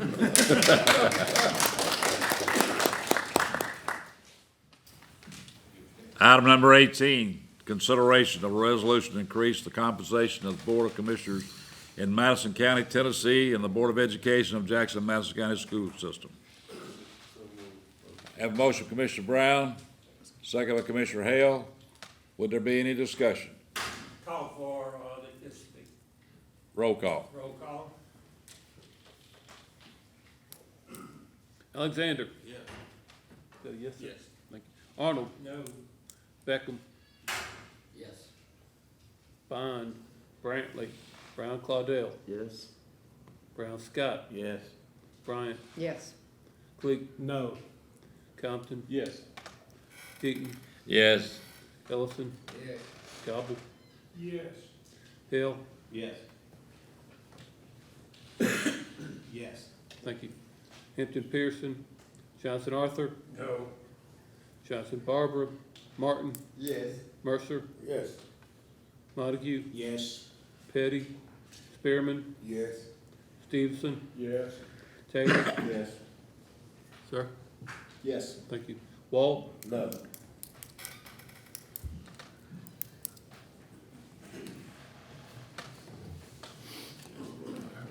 May I want to change their vote? We have 16 yeses and 4 noes. Motion passes. Item number 19, consideration of a resolution authorizing continuous 5-year reappraisal cycle. So. Have a motion and a second. Would there be any discussion? Do we have any option on this? Is this not something that's required by the state? I think that's correct. Does anybody want to speak on that? I can speak to it. They came to financial management and spoke, and that is the case. It's a requirement by the state so all the counties can be on the same schedule. Right. All in favor say aye. Aye. Any opposed? None. Consideration of resolution to approve lease agreement with Henderson, Tennessee from Madison County Department of Community Corrections.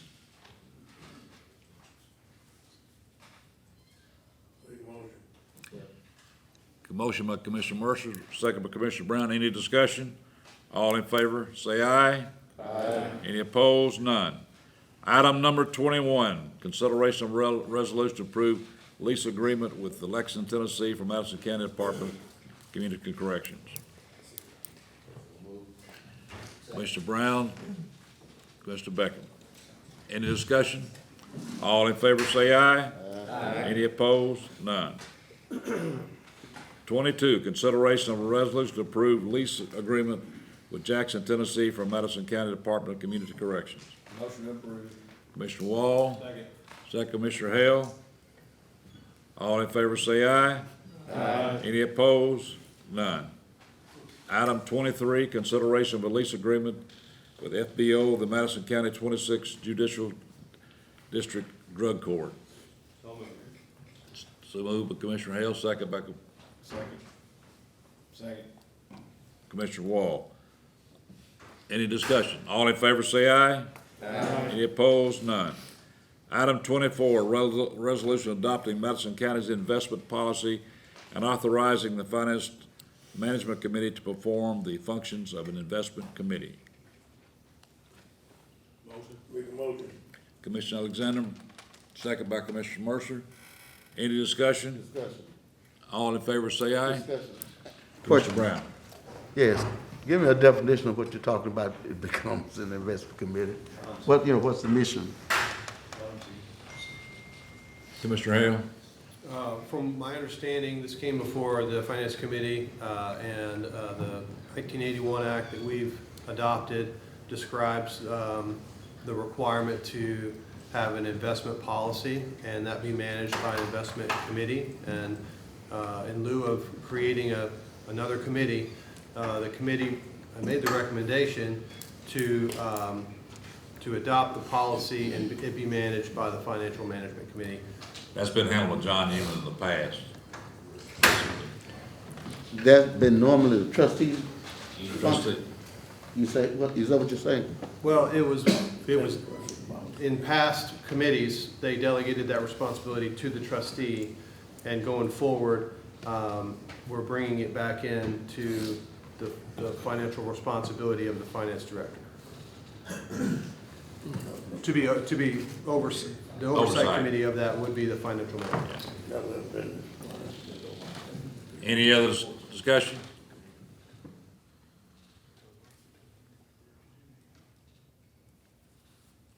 All in favor say aye. Aye. Any opposed? None. Well, I don't vote. That's what show that I passed on. Commissioner Brown passes.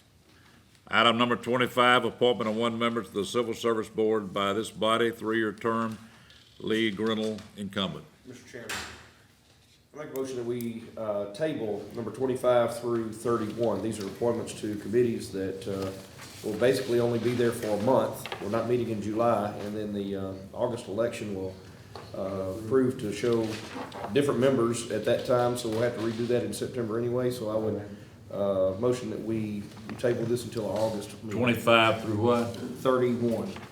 Table 25 through 31, second by Commissioner Hale. Any discussion? All in favor say aye. Aye. Any opposed? None. Item number 32, consideration of possible acceptance of the resignation from Cindy Bryant as liaison for the West Tennessee Healthcare. Second. All in favor say aye. Aye. Any opposed? None.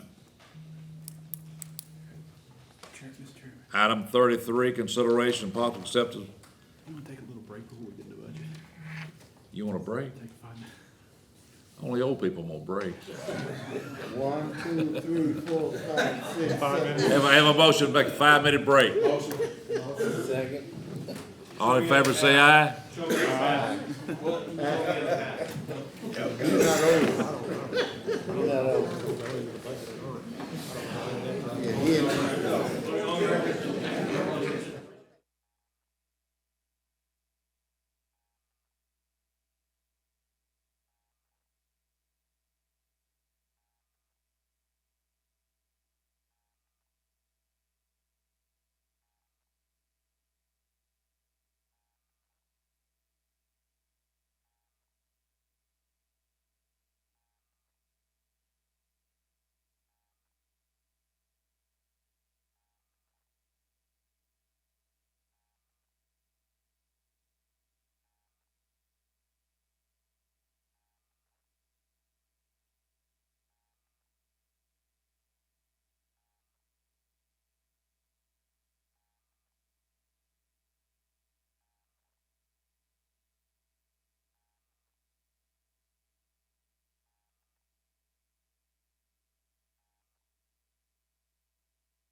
Where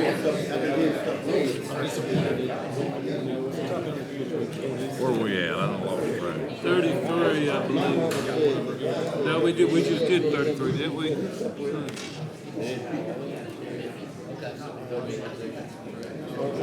They took 25 through 32, 31. I'm on 33.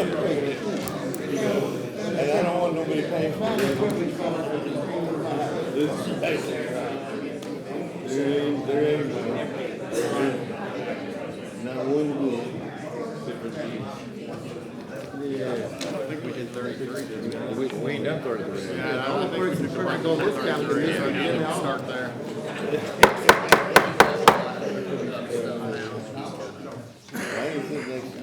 Come on, folks, let's move her on.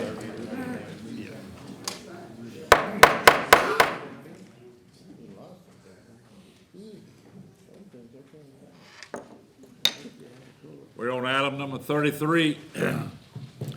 Consideration possible acceptance of resignation from Monica Moore from the E911 Board. So moved. Motion second. Any discussion? All in favor say aye. Aye. Any opposed? None. See, we took a break and half of them left. 34, consideration and possible acceptance adopting of the real property tax rate. Let's explain it before we get into this. We're under a continuation budget, and so we're going to basically be accepting last year's budget and last year's tax rate at this time. Is that correct? No. No? Yeah, I'll let Doug explain. Go ahead, Doug. What we've done is, I don't like the term continuation. We have addressed some of these issues that we need to address, some salary increases and some things we've addressed,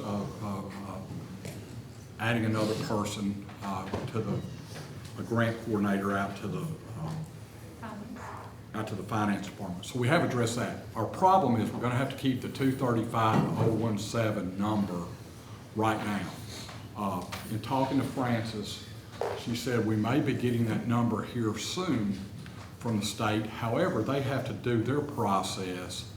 And so it seems to me that we're gonna need to readdress this and have a special call meeting in August to go back and Do we have to adopt a rate today? Yes. Under the continuation budget, the same as last year? Yes. We have to do that, correct? Yes. Right. Okay, that's what I was saying. It's not a continuation. It's not a continuation. This is not a continuation budget? I make a motion. It's really more of an amended budget, Mr. Chairman, because we've amended some items. Not a whole. Okay, all right. Go ahead. Okay.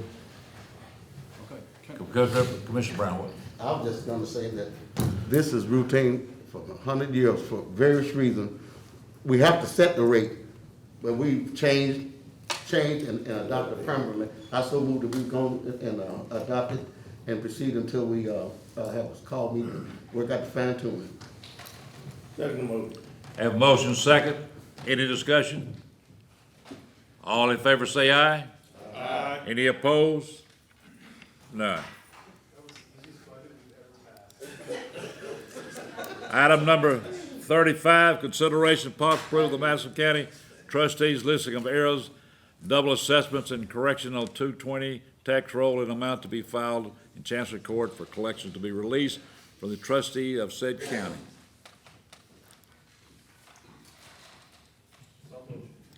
Have a motion?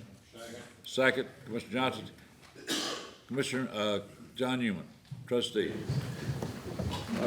This is a report we turn over every year. We started out, as you can see, at 56,331,180.53 of the taxes to collect.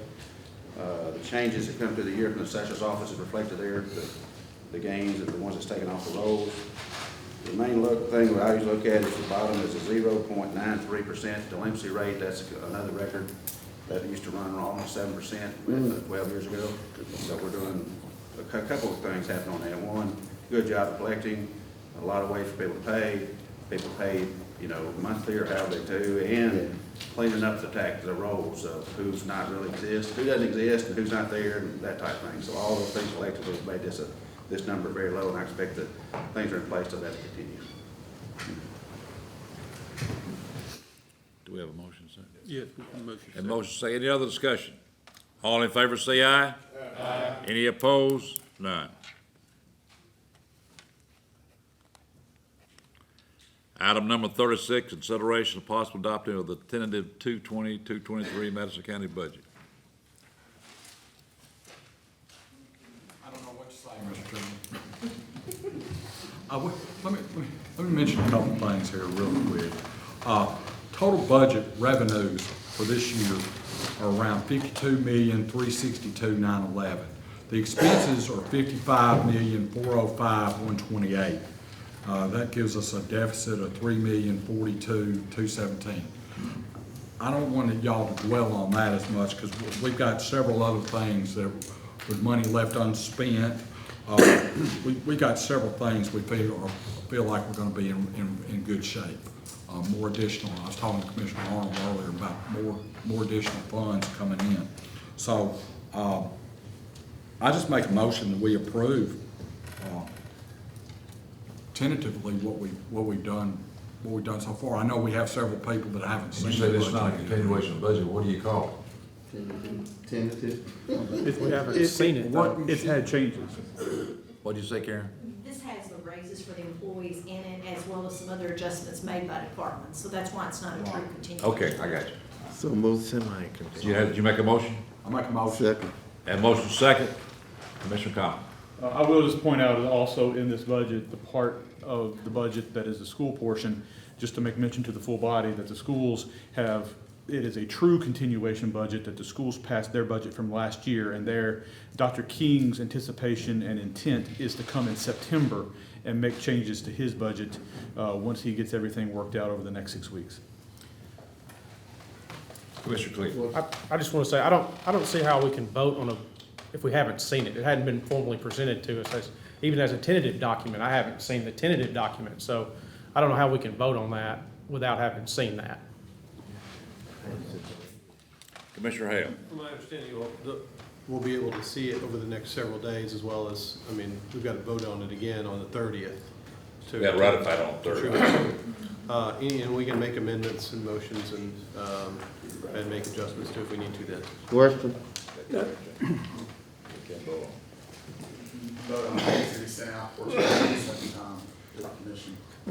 Mr. Chairman, yes, I think there are people out there, we set a tax rate, but we're setting this tax rate with understanding that our present tax rate will certainly reduce over the next year, simply because those pennies are going to be coming in much more. Right. Doug can give a more accurate account, but we're about 235 right now and go up possible 290. So we do expect that it'll go down. Tax rate to go down. Absolutely. Yeah. Question? So what's the motion?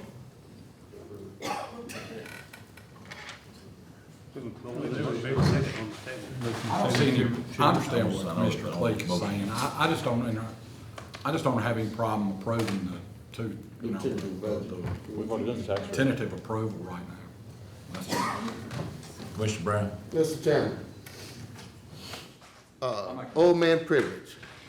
We've very seldom ever had a concrete budget. Tentative is a requirement by the state.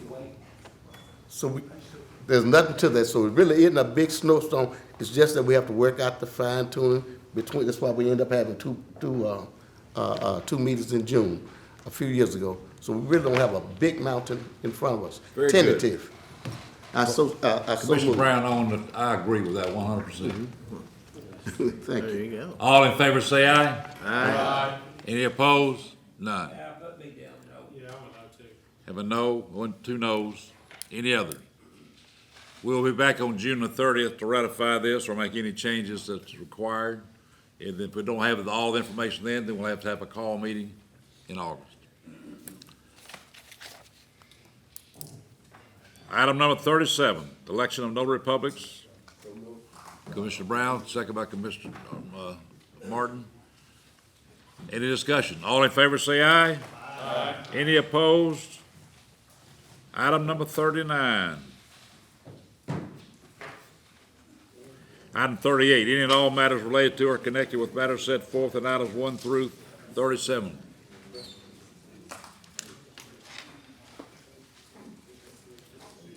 Do I have a motion to adjourn?